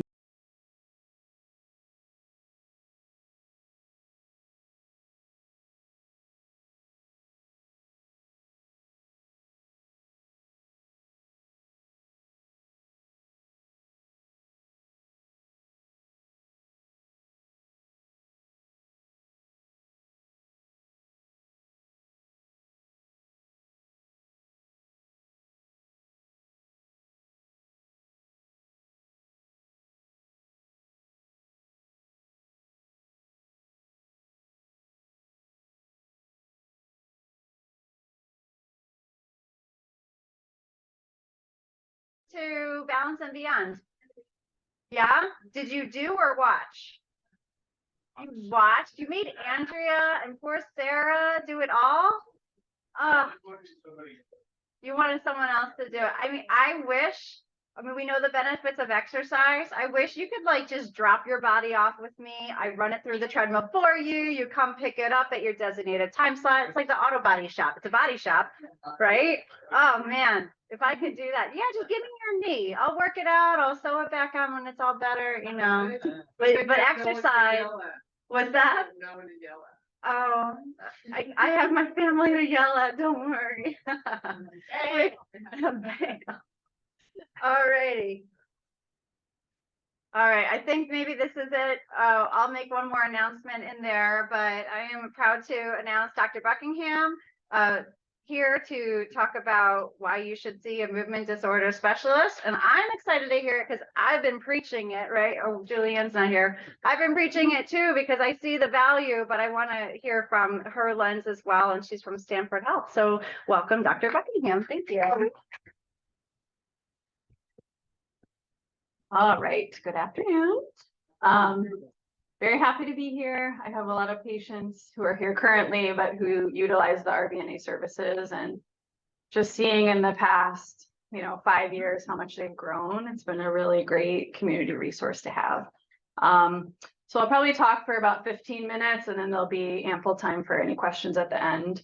But we'll basically focus on what is a movement disorder neurologist versus a general neurologist, and what are the advantages of patients who have Parkinson's being cared for by a movement disorder neurologist.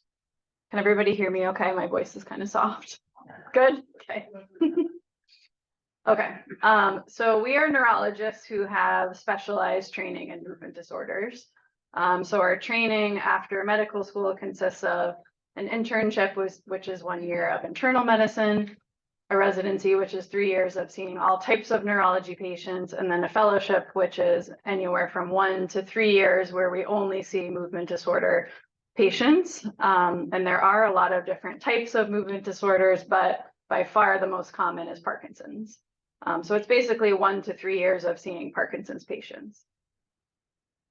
So these are the different types of movement disorders. So Parkinsonism, which I'll describe a little bit of, and Parkinson's disease. Again, by far, that comprises the majority of movement disorder patients. However, there's also patients who have different types of tremors, dystonia. Some patients with Parkinson's also have dystonia, but it is also a separate disorder.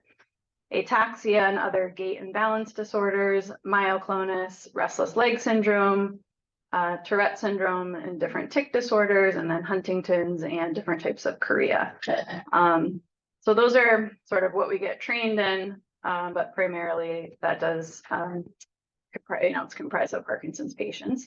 And there was actually a study recently that came out in one of the Nature journals that had some very surprising statistics. So this study, it was looking at patients who are Medicare patients who have Parkinson's. And the general statistic is about, if you think of all the patients in the US living with Parkinson's, about 90% are actually Medicare patients, which kind of makes sense based on the demographics. So it's looking at this large group of Parkinson's patients and only studying the year 2019 and seeing how they utilized healthcare. Did they go to the doctor? What kind of doctors did they see? So it showed that about 51% of this group of Parkinson's patients saw only a general neurologist. Only 9% actually saw a movement disorder neurologist, and 40% saw only a primary care physician, or they saw no physician actually the entire year. So it really shows that the care is not being optimized really. And I think it does depend on sort of what part of the country you live in. There aren't that many of us. There aren't that many movement disorder neurologists in the country. But it just shows that just such a low number actually saw a movement disorder neurologist, right? Meaning there's a lot of room for improvement in the care. And these were just two quotes I pulled from the article that I thought were informative. So you can read them, but basically the first one is saying that previous research finds that movement disorder specialists more accurately diagnose Parkinson's, which we'll touch on briefly, especially in the earlier stages of the disease and in those patients who may have an atypical presentation, compared to neurologists who don't have this subspecialty training. And then of course that, we always want to know as soon as we can, right? The benefits of early detection can include reduced disease progression as well as improved quality of life. And Parkinson's specialists they're involved with the management of the care of Parkinson's patients, those patients have found to have improved experiences in all care settings and all stages of care. So I'm just going to go through some of the facts that most of us know, but just trying to display how complex Parkinson's has become, right? As we learn more about it, new ways to diagnose it, new ways to treat it, new research that's coming out, even compared to 10 years ago, it is a very different sort of management strategy than it used to be. So it does require a lot of experience, just seeing a lot of Parkinson's patients and being connected to that world. So Parkinsonism, this word comes up a lot. And it is a little bit different than Parkinson's disease because it's really a descriptor term. So it's sort of a general term, an umbrella term that describes some of the signs of Parkinson's, right? So a patient comes in with, let's say, a little bit of stiffness, a little bit of imbalance. We say, oh, they're displaying Parkinsonism. They're displaying some of the symptoms of Parkinson's. And there are a lot of different causes of those symptoms. So the most common, of course, is actual Parkinson's disease. But there's also a lot of different medications that cause the symptoms of Parkinson's. There's what we call vascular Parkinsonism. People who have had a lot of strokes or a lot of white matter disease, they can also start to look like they have Parkinsonism. However, they don't have Parkinson's disease. So these distinctions are important because it changes sometimes how we manage the patients, and it also changes your prognosis, right? It kind of changes what we might expect as time goes on. And then, of course, there's a whole group of atypical Parkinson's disease, Parkinsonism, which we won't go into, but these forms are definitely important to distinguish from regular Parkinson's disease because they progress faster, unfortunately. So those are diseases like MSA, PSP, CBS, and DLB, Lewy body. And the diagnosis of Parkinson's, sometimes it is straightforward, but a lot of times it can be challenging. It can be subtle. It can be a little nuanced. And there's different factors we consider when we're approaching somebody who does have Parkinsonism, trying to tease everything apart and figure out exactly what's going on. So of course, we take into account the history, the general neurological exam, and then the movement disorder exam. Probably most of you have done or seen the movement disorder exam, right? It's a lot about the movements like this and this and this. And those elements are all important. Still, Parkinson's disease is primarily a clinical diagnosis, but we do have all these ancillary tests that are coming out that in the right setting and in the right circumstance we may use. We don't always use them, but even within this past year, right, the newer one that came out through the PPMI study. Is my mouse going there? Oh no, it's not. So that's the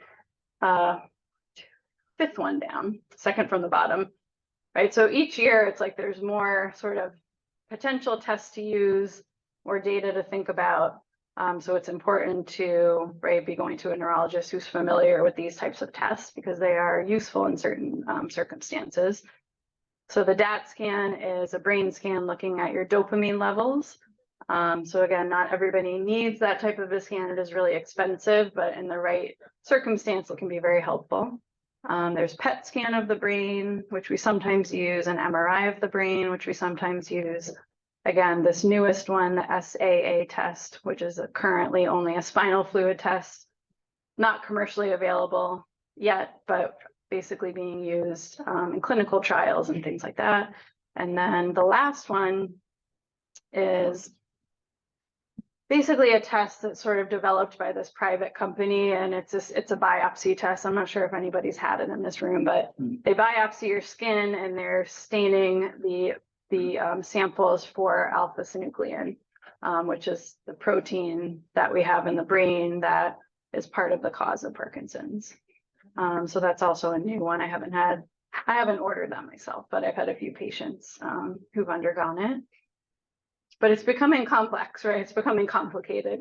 It's for a lot of patients, it's more than just one office visit, right? There's a lot to consider. And then of course the management, right? That's probably the more important thing, right? You have Parkinson's disease. What are we doing to manage it? And, it's not just Cinemet, right? It's so much more complicated than that these days. We try to break it down into managing motor symptoms, right? Meaning the physical symptoms, managing the non-motor symptoms, and then what can we do for neuroprotection?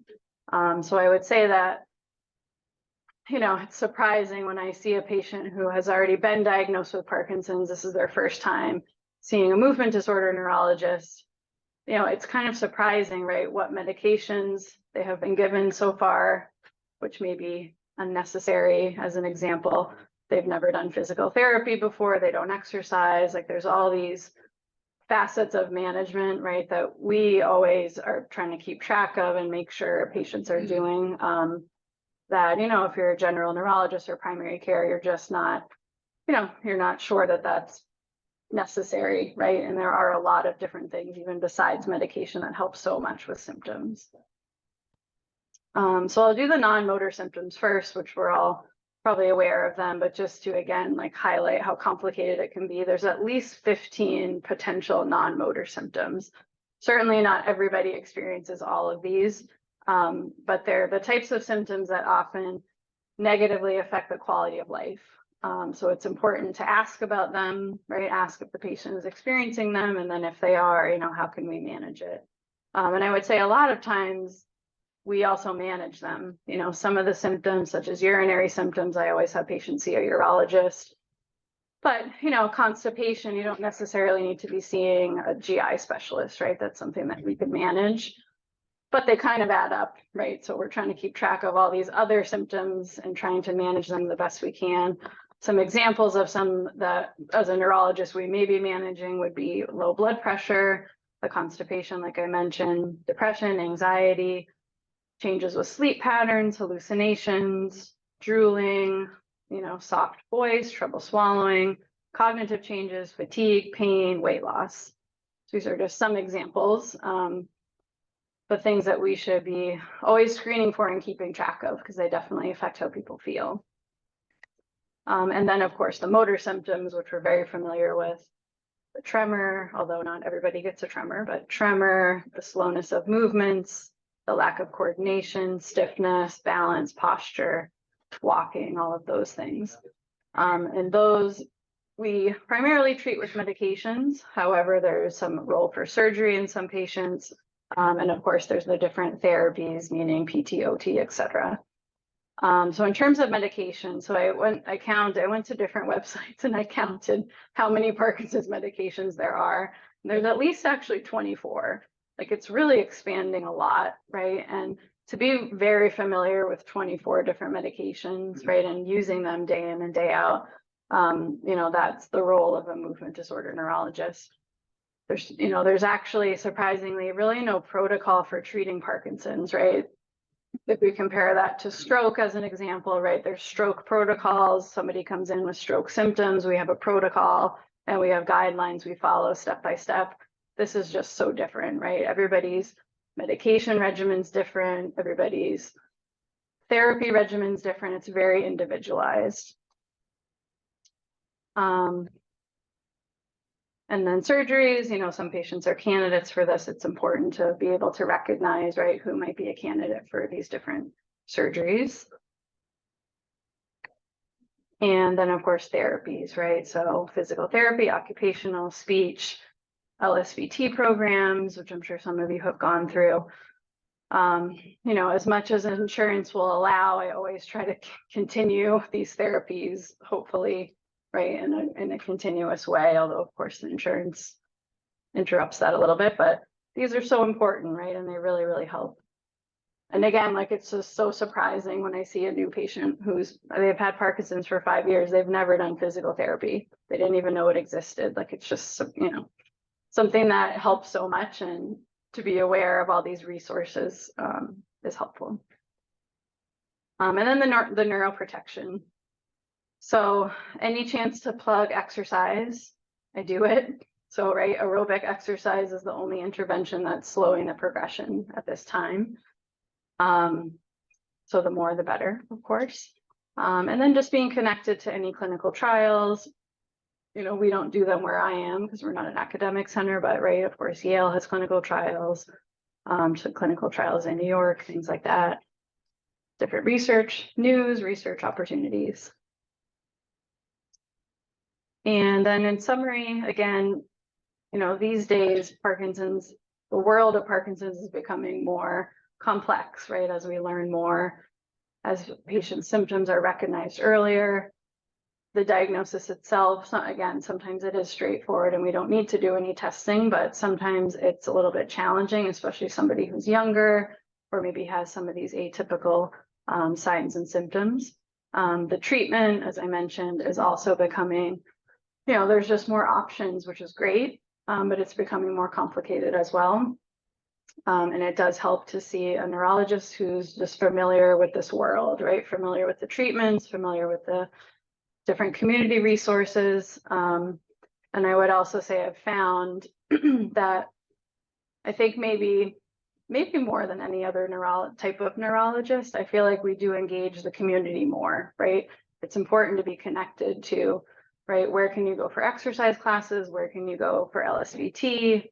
Where are the support groups? All of those things that certainly aren't medications, but they really help improve improve patients' outlook, improve quality of life.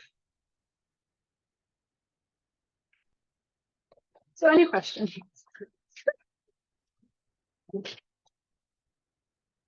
I was just diagnosed because of the shaking, so they said it was something else, but then I went to movement specialist and she definitely said I had it. But the issue is, like, should I be tested or should people be tested, or it doesn't matter at this point? Yeah, so tell by looking. Right. Yeah, so I would say that, if you're seeing a movement disorder neurologist and they feel that you do meet the clinical criteria for Parkinson's, most of the time you don't need any of those ancillary tests. And that is a little bit individualized. I mean, some neurologists do like to do the DAT scan maybe more than others, and there's nothing wrong with that. But it's. But it- No matter what. So What's that? It's gonna change what. Yeah, right. And I would say there's also, there's also a subgroup of patients who clinically have Parkinson's where, as an example, their DAT scans are normal. Right. So even if we got the scan, we said, oh, that's normal, we would actually probably treat you the same way anyway. Right. We'd probably use the same medications and still treat you in the same way. Thank you. I have a bunch of questions from Zoom. Okay. Can I come up and just Sure. talk Mhm. to the Speaker, but really you're just talking to them out there. So a question from Z is freezing gait seen in idiopathic normal pressure hydrocephalus? Do you ever see wheelchair-bound patients who can't take steps before a tap test, then be able to temporarily take steps after the large volume lumbar puncture?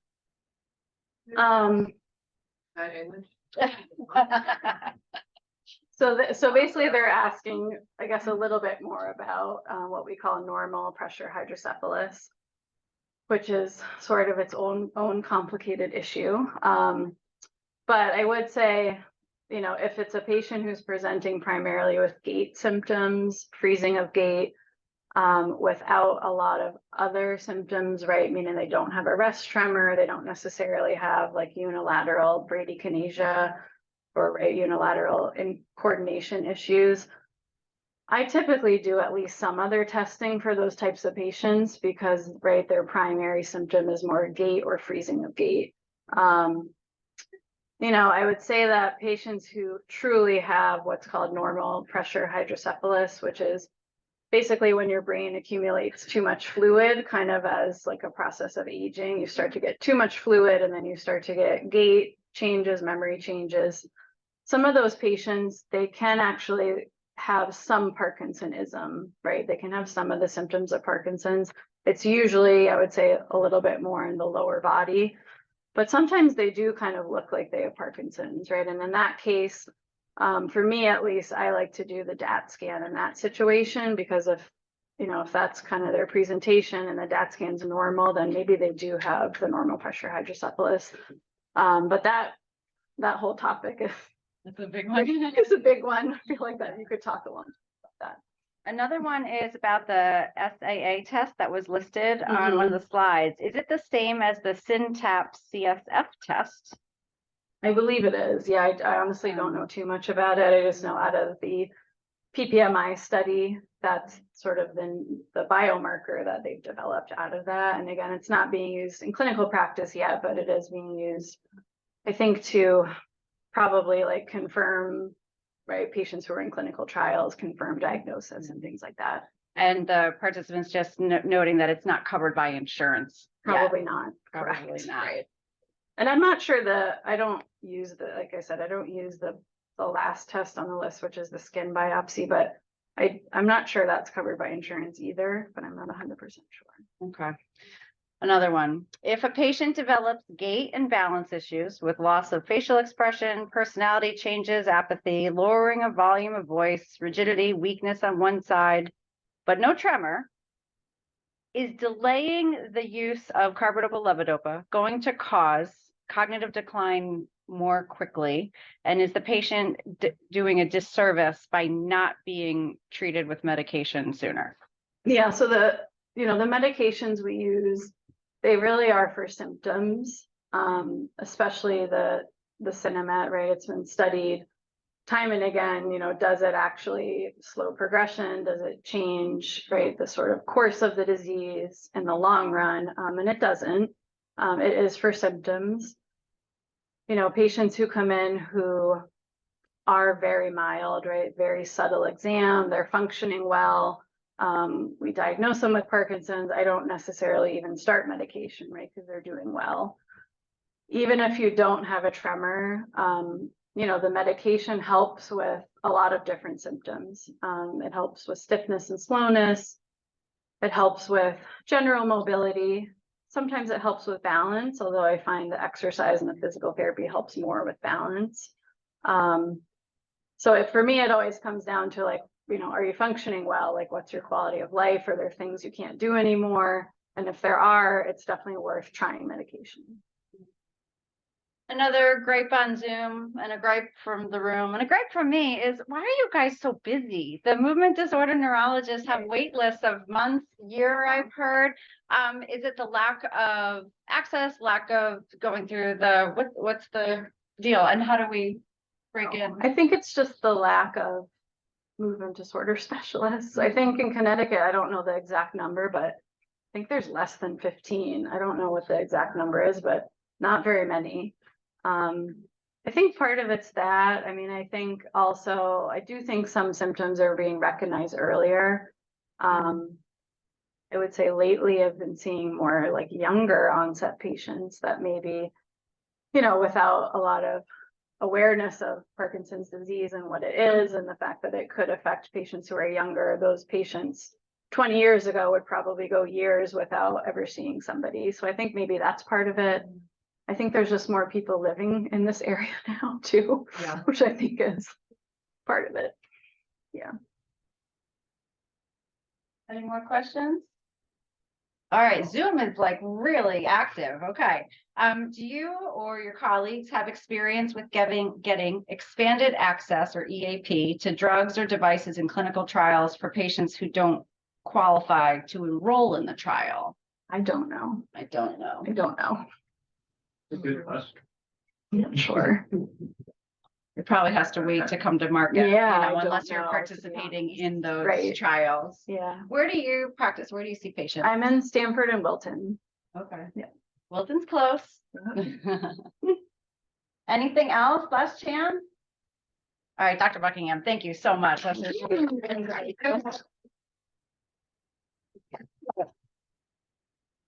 Okay. Yeah, do you want to get stuck there or you want to come on out? I'm gonna come Okay, out. I'll just make it a, for you. thank you, I appreciate it. This is amazing that we're running on time. We were been assuming something's gonna happen. It's going so smoothly.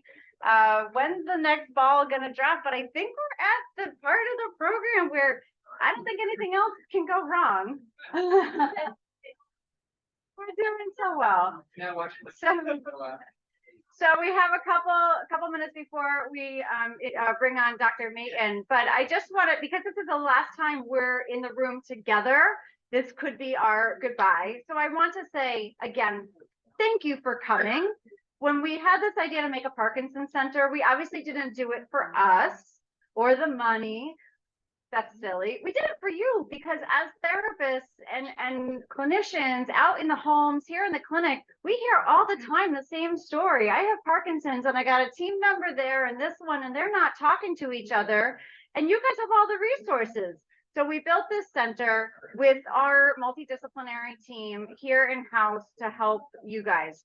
So I do hope you visit our RNA health table to look at the therapies we provide, everything that everyone's been saying. It happens here, we do it. Exercise, we promote it, we evaluate it, we prescribe it, we even have the classes, and we even have a boot camp.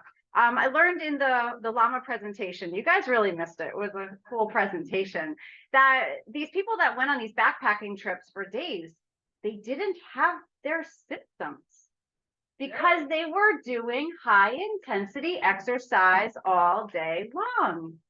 Wow. And it was beautiful. And there was no stress. And that influences. So now look at how we're coming full circle. Our mental health tips. De-stress will help with your symptoms. Physical activity help with your symptoms. So please look at that flyer in there. Okay, so I did a thank you to you guys for being here. We do have some special people in the house. We have our advisory board here. So we have people, I'm looking at Jan, Ted, Wave, hi, Craig. They help us make decisions because my assumption on how this center is going to go is just based on my best guess from clinical practice, but we want to hear from them. So if you see this as a valuable resource and you want to make sure we're steering the right way, come and communicate. Email me and let's talk. We got some good ideas from Mary, how we can help communicate to each other within the center.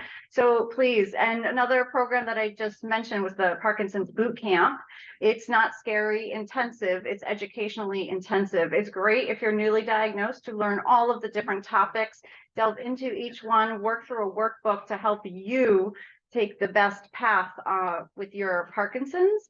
So talk to us about that. But Jan is here who survived PD boot camp, and Al is online, he told me, and Joe is here. Joe's just not wearing his fancy shirt.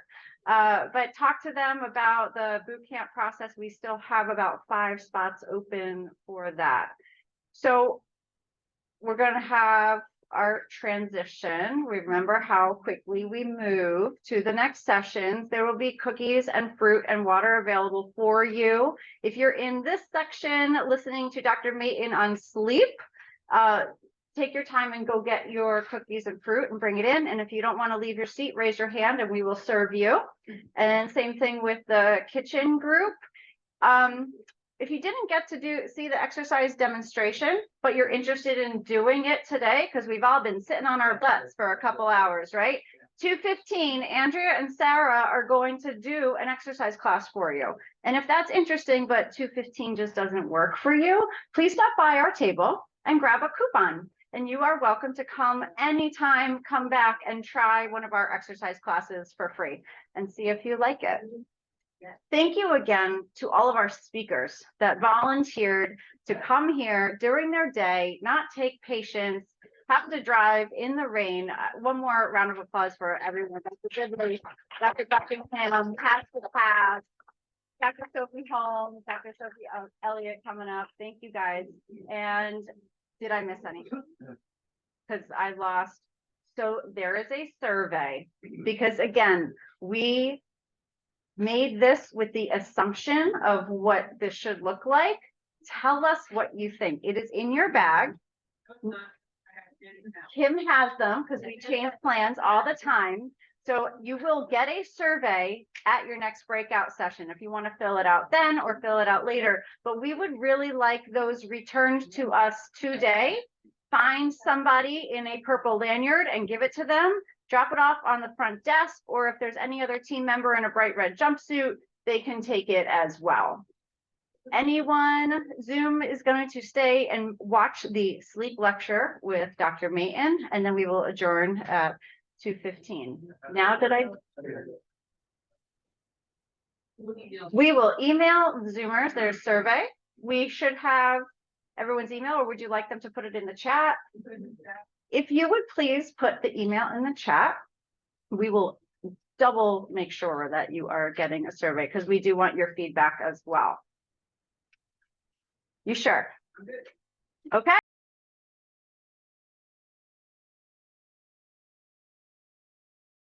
Use the microphone. So Dr. Mayton will be up here if you wanted to come closer so you can hear better, but this is it. So welcome, Dr. Mayton. Thank you for coming to talk about sleep, but no sleeping now. Okay. It's for later. Okay. All righty. I'll get out of your way and take it away. Thank you. I'm going to try to be as loud as I can. I'm getting over a cold, so my voice is a little raspy, but feel free to move in if you want. I don't bite, I promise. So my name is Dr. Mayton. I am a movement disorder neurologist for Harvard Healthcare. And I currently practice out of Bridgeport, Connecticut. We used to have an office in Stamford, but now it's just in Bridgeport next to St. Vincent's Hospital. And I was tasked to speak a little bit about sleep in Parkinson's. For those of you who know me, which is a few here, I talk about sleep a lot. It's extremely important. And so I'm going to talk about a few things here. So sleep is important in general. So if you ever had a couple of bad nights sleep, you just don't feel well the next day. It's that much more important in Parkinson's disease, I think. And it could lead to worsening physical symptoms, worsening memory. It could lead to sleepiness during the day, poor balance, low energy. And then it really causes this vicious cycle because then you tend to nap during the day and then you can't sleep at night. And then your whole sleep cycle just gets completely screwed up. So taking care of the sleep is actually extremely vital. Patients always ask, how do I know if I have a sleep issue? And it really comes down to how are you sleeping at night? Are you falling asleep okay? Are you staying asleep? If you get up to go to the bathroom, are you able to go back to sleep pretty quickly? And then the next day, are you groggy? Are you sleepy? Are you dragging your feet? Does anything feel different the next day? A lot of times, if that's the case, it might simply be because you didn't get enough good sleep the night before. And the quality of the sleep is just as important, if not more important, than the quantity of the sleep that you get. There are actually several conditions associated with sleep that we associate with Parkinson's disease. Now, these are not specific to Parkinson's necessarily, but they are at a higher risk of Parkinson's, and they are at a higher risk of causing problems in those with Parkinson's. So one of the most common one being a REM behavior sleep disorder, insomnia, sleep fragmentation, restless leg syndrome, and sleep apnea. I'm going to talk a little bit about each of those individually. So the first is REM behavior disorder. So this is probably one of the more common findings that we see in Parkinson's. It tends to predate any physical symptoms of Parkinson's, often by years, if not decades. Really what it does is it causes people to act out their dreams, yell, kick, punch, scream. When you're in deep sleep, when you're in REM sleep, you're actually supposed to be paralyzed, believe it or not. The reason is when you're having a vivid dream, so you don't act that dream out. During REM behavior disorder, you lose that paralysis. And so that vivid dream that you're having, you actually have the ability to act it out. Now, that could be as simple as just yelling a few words here and there, or as severe as actually jumping out of bed because you're being chased by someone or you're jumping to chase something else. And I've seen this happen, unfortunately.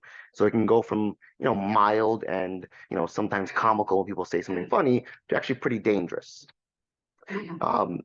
There are a few treatments for it. We don't have to treat it if it's relatively mild. So most people with Parkinson's at some point will have some RBD. It doesn't mean you have to do anything about it. But if it gets to the point where it's either waking them up or more importantly, where it's potentially putting somebody at risk, meaning that they're swinging their arms, they're getting close to the edge of the bed, that's when we start to initiate treatment for it. So melatonin, which is over the counter, all natural, is actually the first line treatment for it. So melatonin doesn't really work that well to put somebody to sleep, but it works very well for RBD. And it's an all natural chemical that your brain produces. There's a little gland in your brain called the pineal gland, and your brain produces less melatonin with Parkinson's. So by giving back melatonin, it tends to do a pretty good job treating a lot of the RBD that people tend to have. If that doesn't work, there's another medication called clonazepam, which is a part of a medication group called the benzodiazepines, which is very similar to like Xanax, Ativan, Valium, just a longer version of it or a longer lasting version. The other benefit of clonazepam is it helps people fall asleep and stay asleep, versus melatonin doesn't really do that as well. But it's a little bit stronger. People can get a little bit groggy the next morning. And sometimes if you take too high of a dose and you get up to go to the bathroom in the night, you can be a little kind of wobbly. So we got to be a little bit careful with this class of medications. And a lot of times we will cycle the use of these drugs. So you might have, a period of time where you have RBD and then it kind of just goes away. And that might happen on its own, but we use the medications to kind of help that along. And then we might stop it for a little while. Yep. So clonazepam is the brand name. Clonazepam is the generic. Yeah, but yes, same exact.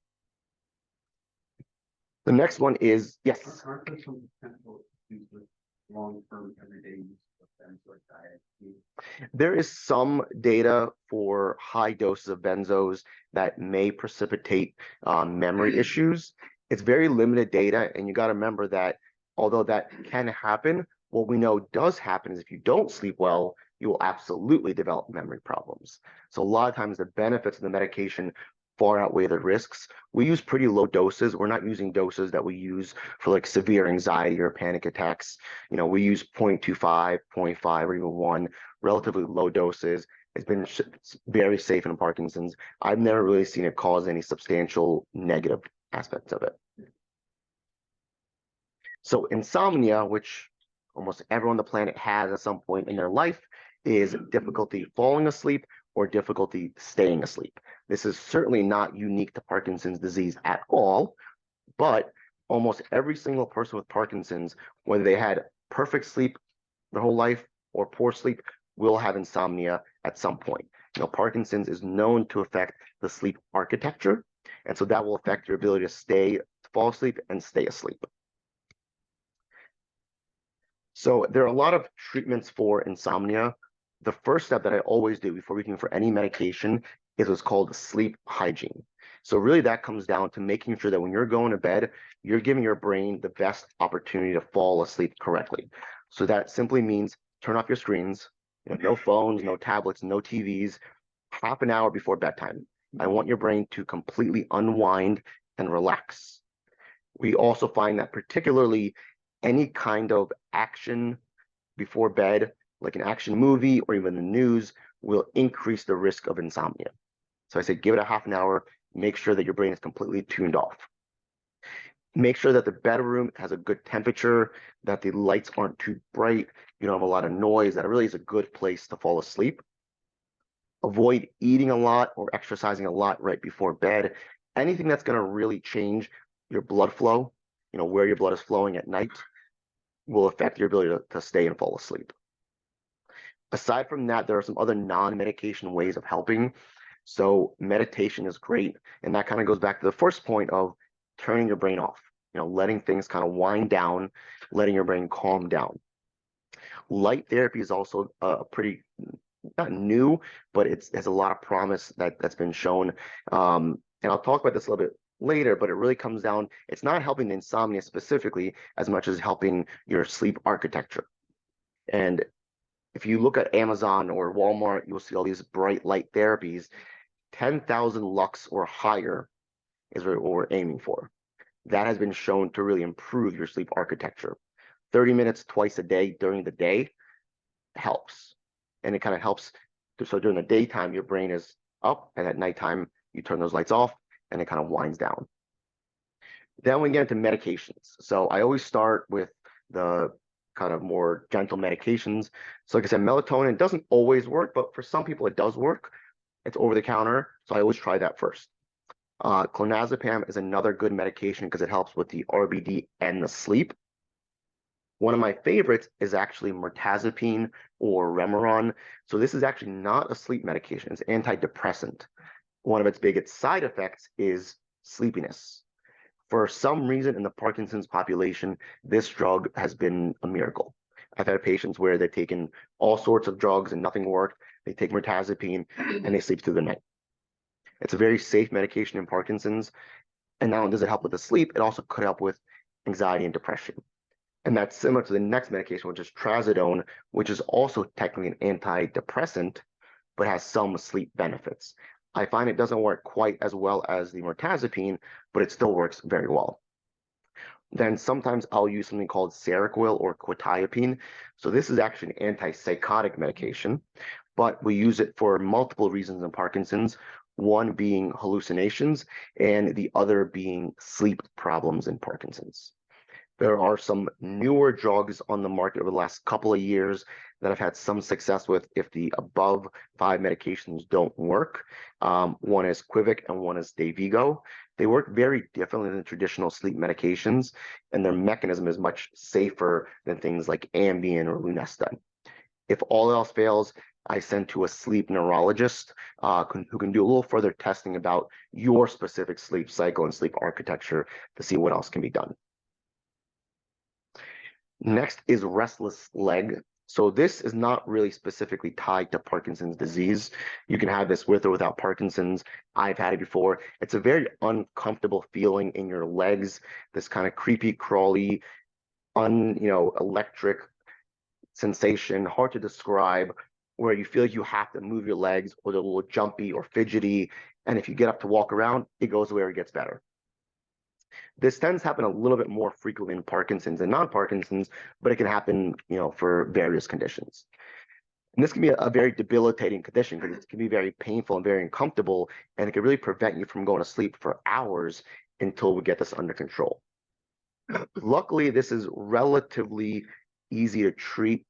Over the counter wise, a good soak in a bath with like Epsom salts or magnesium salts can help. Over the counter magnesium supplements can help.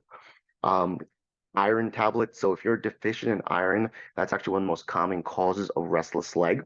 So if you're deficient in iron, we give it back to you with a tablet, you get better. Acupuncture has been shown to help. If all else fails, we use medications.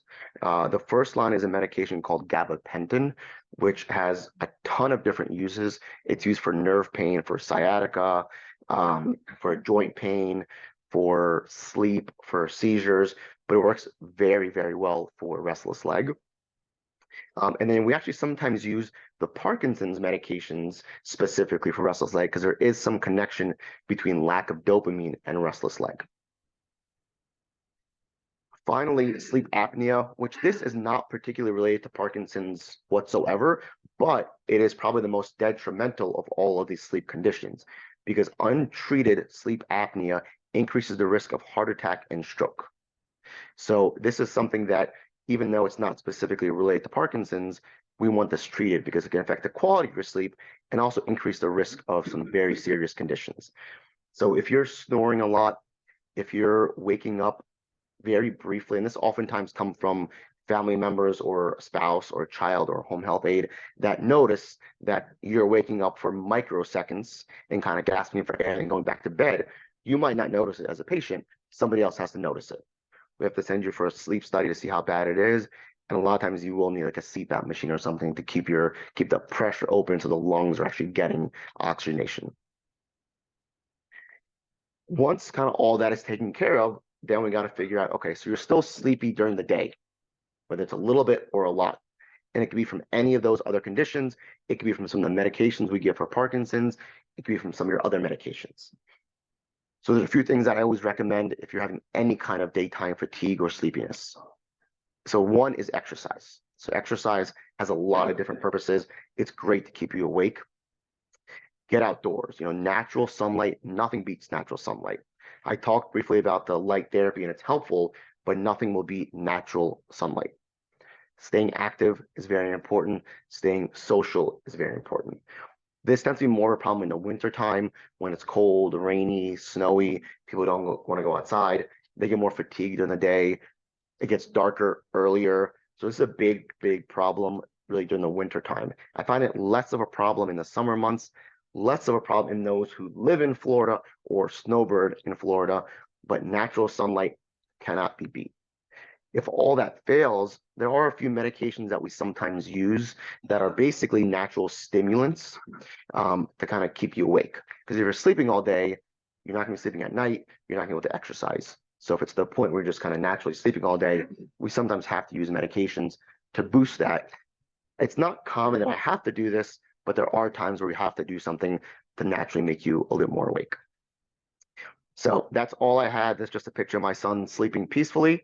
And I'll leave it open for any questions on this or any other topics you guys have had.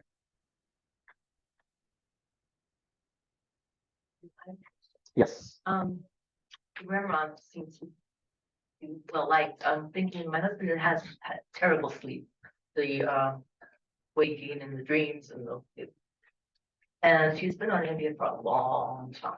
Now, I heard bad things about Ambien, people with increased gambling or socially appropriate or get dementia, You think being on it for like, let's say 11, 12 years is too much and maybe we should switch to Reveron or something that would be a little more less side effects? Yes. So Ambien is a good medication for a very short period of time. That's how it was invented for. It's not really a good long-term chronic medication. It's good for jet lag. It's good for, a couple of days where you just really need to be knocked out. That being said, I find it either doesn't really help that well. He doesn't have the Ambien. One night he didn't have it. This week he was up all night. Yep. He didn't know he didn't take it until like a time later. Or the counter happens where you become kind of a little bit psychologically addicted to it. Of course, it's dependent on it. Yeah. But So it's exactly. So there is a with any medications that affect kind of the sleep architecture, we sometimes run the problem of kind of essentially pharmacological addiction. So your brain needs it. And if you don't have it, you don't sleep well. we wouldn't know what would happen if you weren't taking it at all. Would you sleep in relatively fine over time or not? But the longer you're on it, the harder it is then to come off of it. And I think his first doctor, he had the neurologist in Danbury, put him on Clonopin for a little while because he was having panic attacks of severe anxious. He saw how anxious it was crazy. He didn't sleep for days and days. He was like, months. I mean, and this goes for any medication, even if it's not necessarily ideal or first line, if it's not the only thing that's working, we have to weigh the benefits and risks. So if certainly Remeron's a better overall medication, but if Amin's the only thing that works for somebody, I'm not going to stop it because they need to sleep. Yeah, I'm So- afraid to stop it. Yeah. Try something else. So we run into that problem where it's been working, and if it's not causing any problems and nothing else works, we leave it alone. We always try to find a safer alternative, but if not, then we have to deal with what we have to. It doesn't seem to keep me asleep though. Yeah, because it's short-lived. It's really not meant to, the half-life is very short. It's meant to put people to sleep. It's not meant to stay asleep. Like 3 to 4 hours tops. Yep. Well, the Remeron probably the same thing. No, Remeron can get a full night's sleep. Really? You can use both together. They're very different medications. Oh. So it's not like you can use one or the other. Now I don't want people to be too groggy. So if they wake up and being too groggy, but they're very different medications. I have people that use both. I sometimes use Remeron and clonazepam. All those medications I listed were all different medication classes. So not that I like to use polypharmacy, but sometimes we have to because they're different mechanisms and we use that to our advantage. Yes. I don't know, telling that's pretty wide range. 1 milligram to 15. Yeah, so it even goes higher. So technically the higher dose, probably around 20 milligrams, really after 10 to 15 milligrams, I don't find any benefit. But yes, the dose ranges. For some people, all they need is 1 milligram. Others need 10. For others, it doesn't work at all. It's a very mild drug and it's very hit or miss. But it's a very, very wide spectrum of the doses available. And it comes in short acting, long acting, different brands. I don't find a big difference either way, but some people do. They say that one brand or one version works better than the other. Lozenges work better than the pills. And then the day, it's all the same medication. But yeah, it's a very wide range. You're welcome. Yes. Yes, you said that the restless leg syndrome keep you from falling asleep. That doesn't occur when you are asleep. It's by part of bedding the next morning. So if you wake up and your bed is all over the place, you probably have REM behavior disorder. So you're acting out your dreams. Restless leg can happen in the middle of the night and it can theoretically wake you up. Generally, once you're asleep, unless you wake up on your own for other reasons, it's not generally going to wake you up. But if you're waking up and your bed sheets all over the place and you're waking up on the opposite side of bed, you have REM behavior disorder. It's one of the questions that we sometimes ask to see if somebody has it, especially if you either sleep alone or your spouse sleeps in a different room and they can't tell. If you wake up and your bed looks like you've kind of been crawling all over it, you probably have a component of REM behavior disorder. Measure your REM sleep as far as hours go. Would that occur with a small amount of acting out the dreams, or you have a good amount of REM sleep? So the REM behavior disorder only happens in REM sleep, and everyone has a different amount where they're in REM sleep. There's no way to quantify the amount of actual RBD you have. So you could be in REM sleep for 3 hours and only have 10 minutes where you're acting out the dream. So there's no quantifiable way of really doing that. It's really kind of, family information. They say, okay, well, you're yelling the entire sleep, or you're kicking and punching the entire night, or for 5 minutes or 10 minutes, or what have you. You're welcome. Yes. Sure. Somebody wondered apnea, if they didn't have if they were tell them that they were having these apnea periods, would using something like a sleep tracker on their watch, what would that look like? Maybe that they were having this periods. So that's a very good question. So the sleep trackers do not tell us anything about sleep apnea, really. There are some apps that kind of claim they do. You really can't do that. The other way to really tell if somebody might have sleep apnea is to ask them how many hours they sleep. And if they're getting a good number of hours of sleep, but they're still groggy the next day, they might have sleep apnea. So that's when I send someone for a sleep study, because the only way to really diagnose sleep apnea is with a sleep study. The other question was about certain foods. Is there anything that people could eat that would promote a more restful night of sleep? So some people find that foods rich in, vitamins, minerals like magnesium can help. It's more so also about avoiding food that has caffeine. So chocolate has some caffeine, certain desserts have caffeine. So avoiding things that might stimulate you and really avoiding large meals. So if you eat a large meal before you go to sleep, all the blood rushes to your gut, your body starts metabolizing things, and you're less likely to go to sleep. So it's more about the quantity of the food and really avoiding the problematic foods than specific foods that will really put you to sleep. Yes. As far as sleep apnea goes, have you worked with any other devices besides the machine, the CPAP machine that's worked? So it's a good question. So there's different types of sleep apnea. So there's central sleep apnea, which means that your brain is not quite getting the signal to take that deep breath. And then there's more of an obstructive sleep apnea where either your tongue or part of your throat kind of collapses, and so you can't take that deep breath. So it really depends. If your problem is mechanical, then some of those dental devices, appliances that kind of keep your mouth open a little bit can be helpful. If your issue is a central sleep apnea, then that's not going to help. That you need a device that pushes positive pressure deep into your mouth. And that the only really way to tell that is with a sleep study specifically. Having one next week. Yeah, enjoy it. And I'm one of those people that throw themselves out of bed and killed myself. But the melatonin really helped. Yep. Yeah, for some it does. For some it's a miracle. It's over the counter. It's cheap. For others, it just doesn't. But it is technically first line. We have the most data for it. It's extraordinarily safe. So that's usually what I reach for first before getting anything else. Yes. Yeah, you talked about the dental appliances. Your dentist said that if you wanted to get a dental appliance for you, would he be able to do it, or would you need a sleep study before you'd be able to?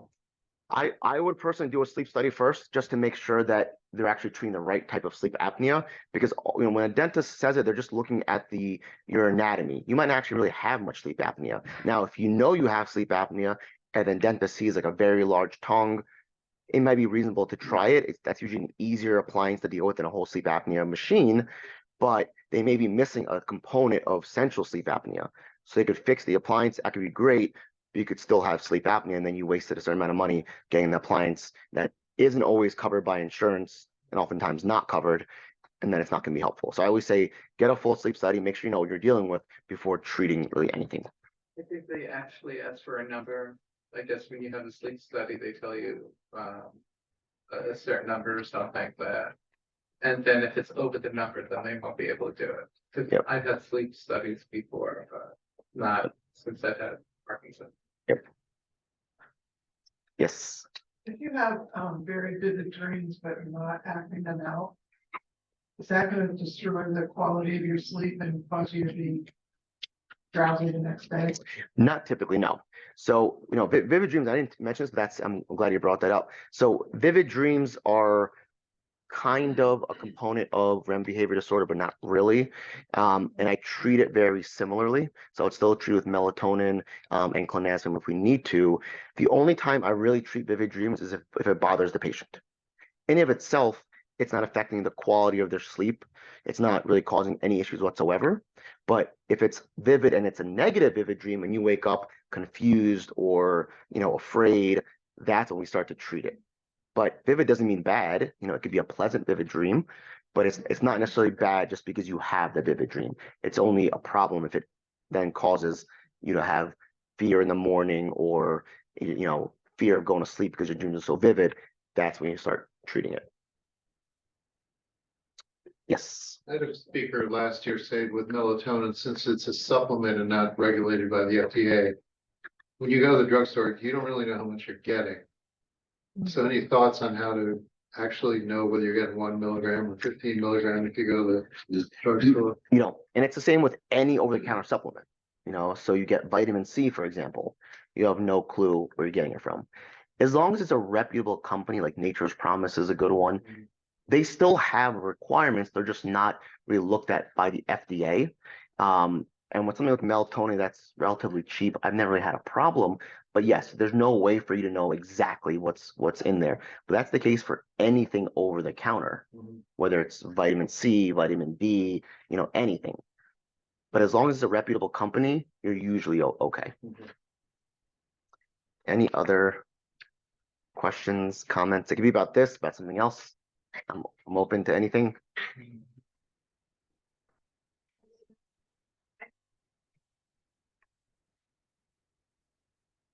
A general question. I mean, as you get older, your sleep just gets more poor anyway. Yep. I mean, how do you separate that out from Parkinson's related sleep issues? Well, one is the accompanying features. So regular aging process will not cause REM behavior disorder, typically. It will not really cause vivid dreams. It will not cause restless leg. Aside from that, it doesn't really matter. We treat it the same way. So whether we know that there's a higher risk of these sleep issues in Parkinson's, but the treatment for it is not necessarily any different than if you don't have Parkinson's.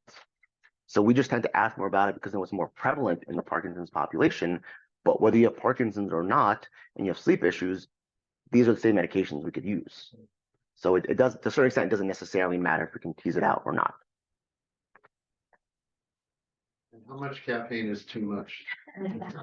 It depends who you ask. I've had 3 cups today. It depends if you're used to it or not. Interestingly enough, there's some data that suggests that caffeine is beneficial in Parkinson's. So not the stimulant component of caffeine, but part of the caffeine molecule can be helpful in Parkinson's. So when people always ask me, should I stop caffeine?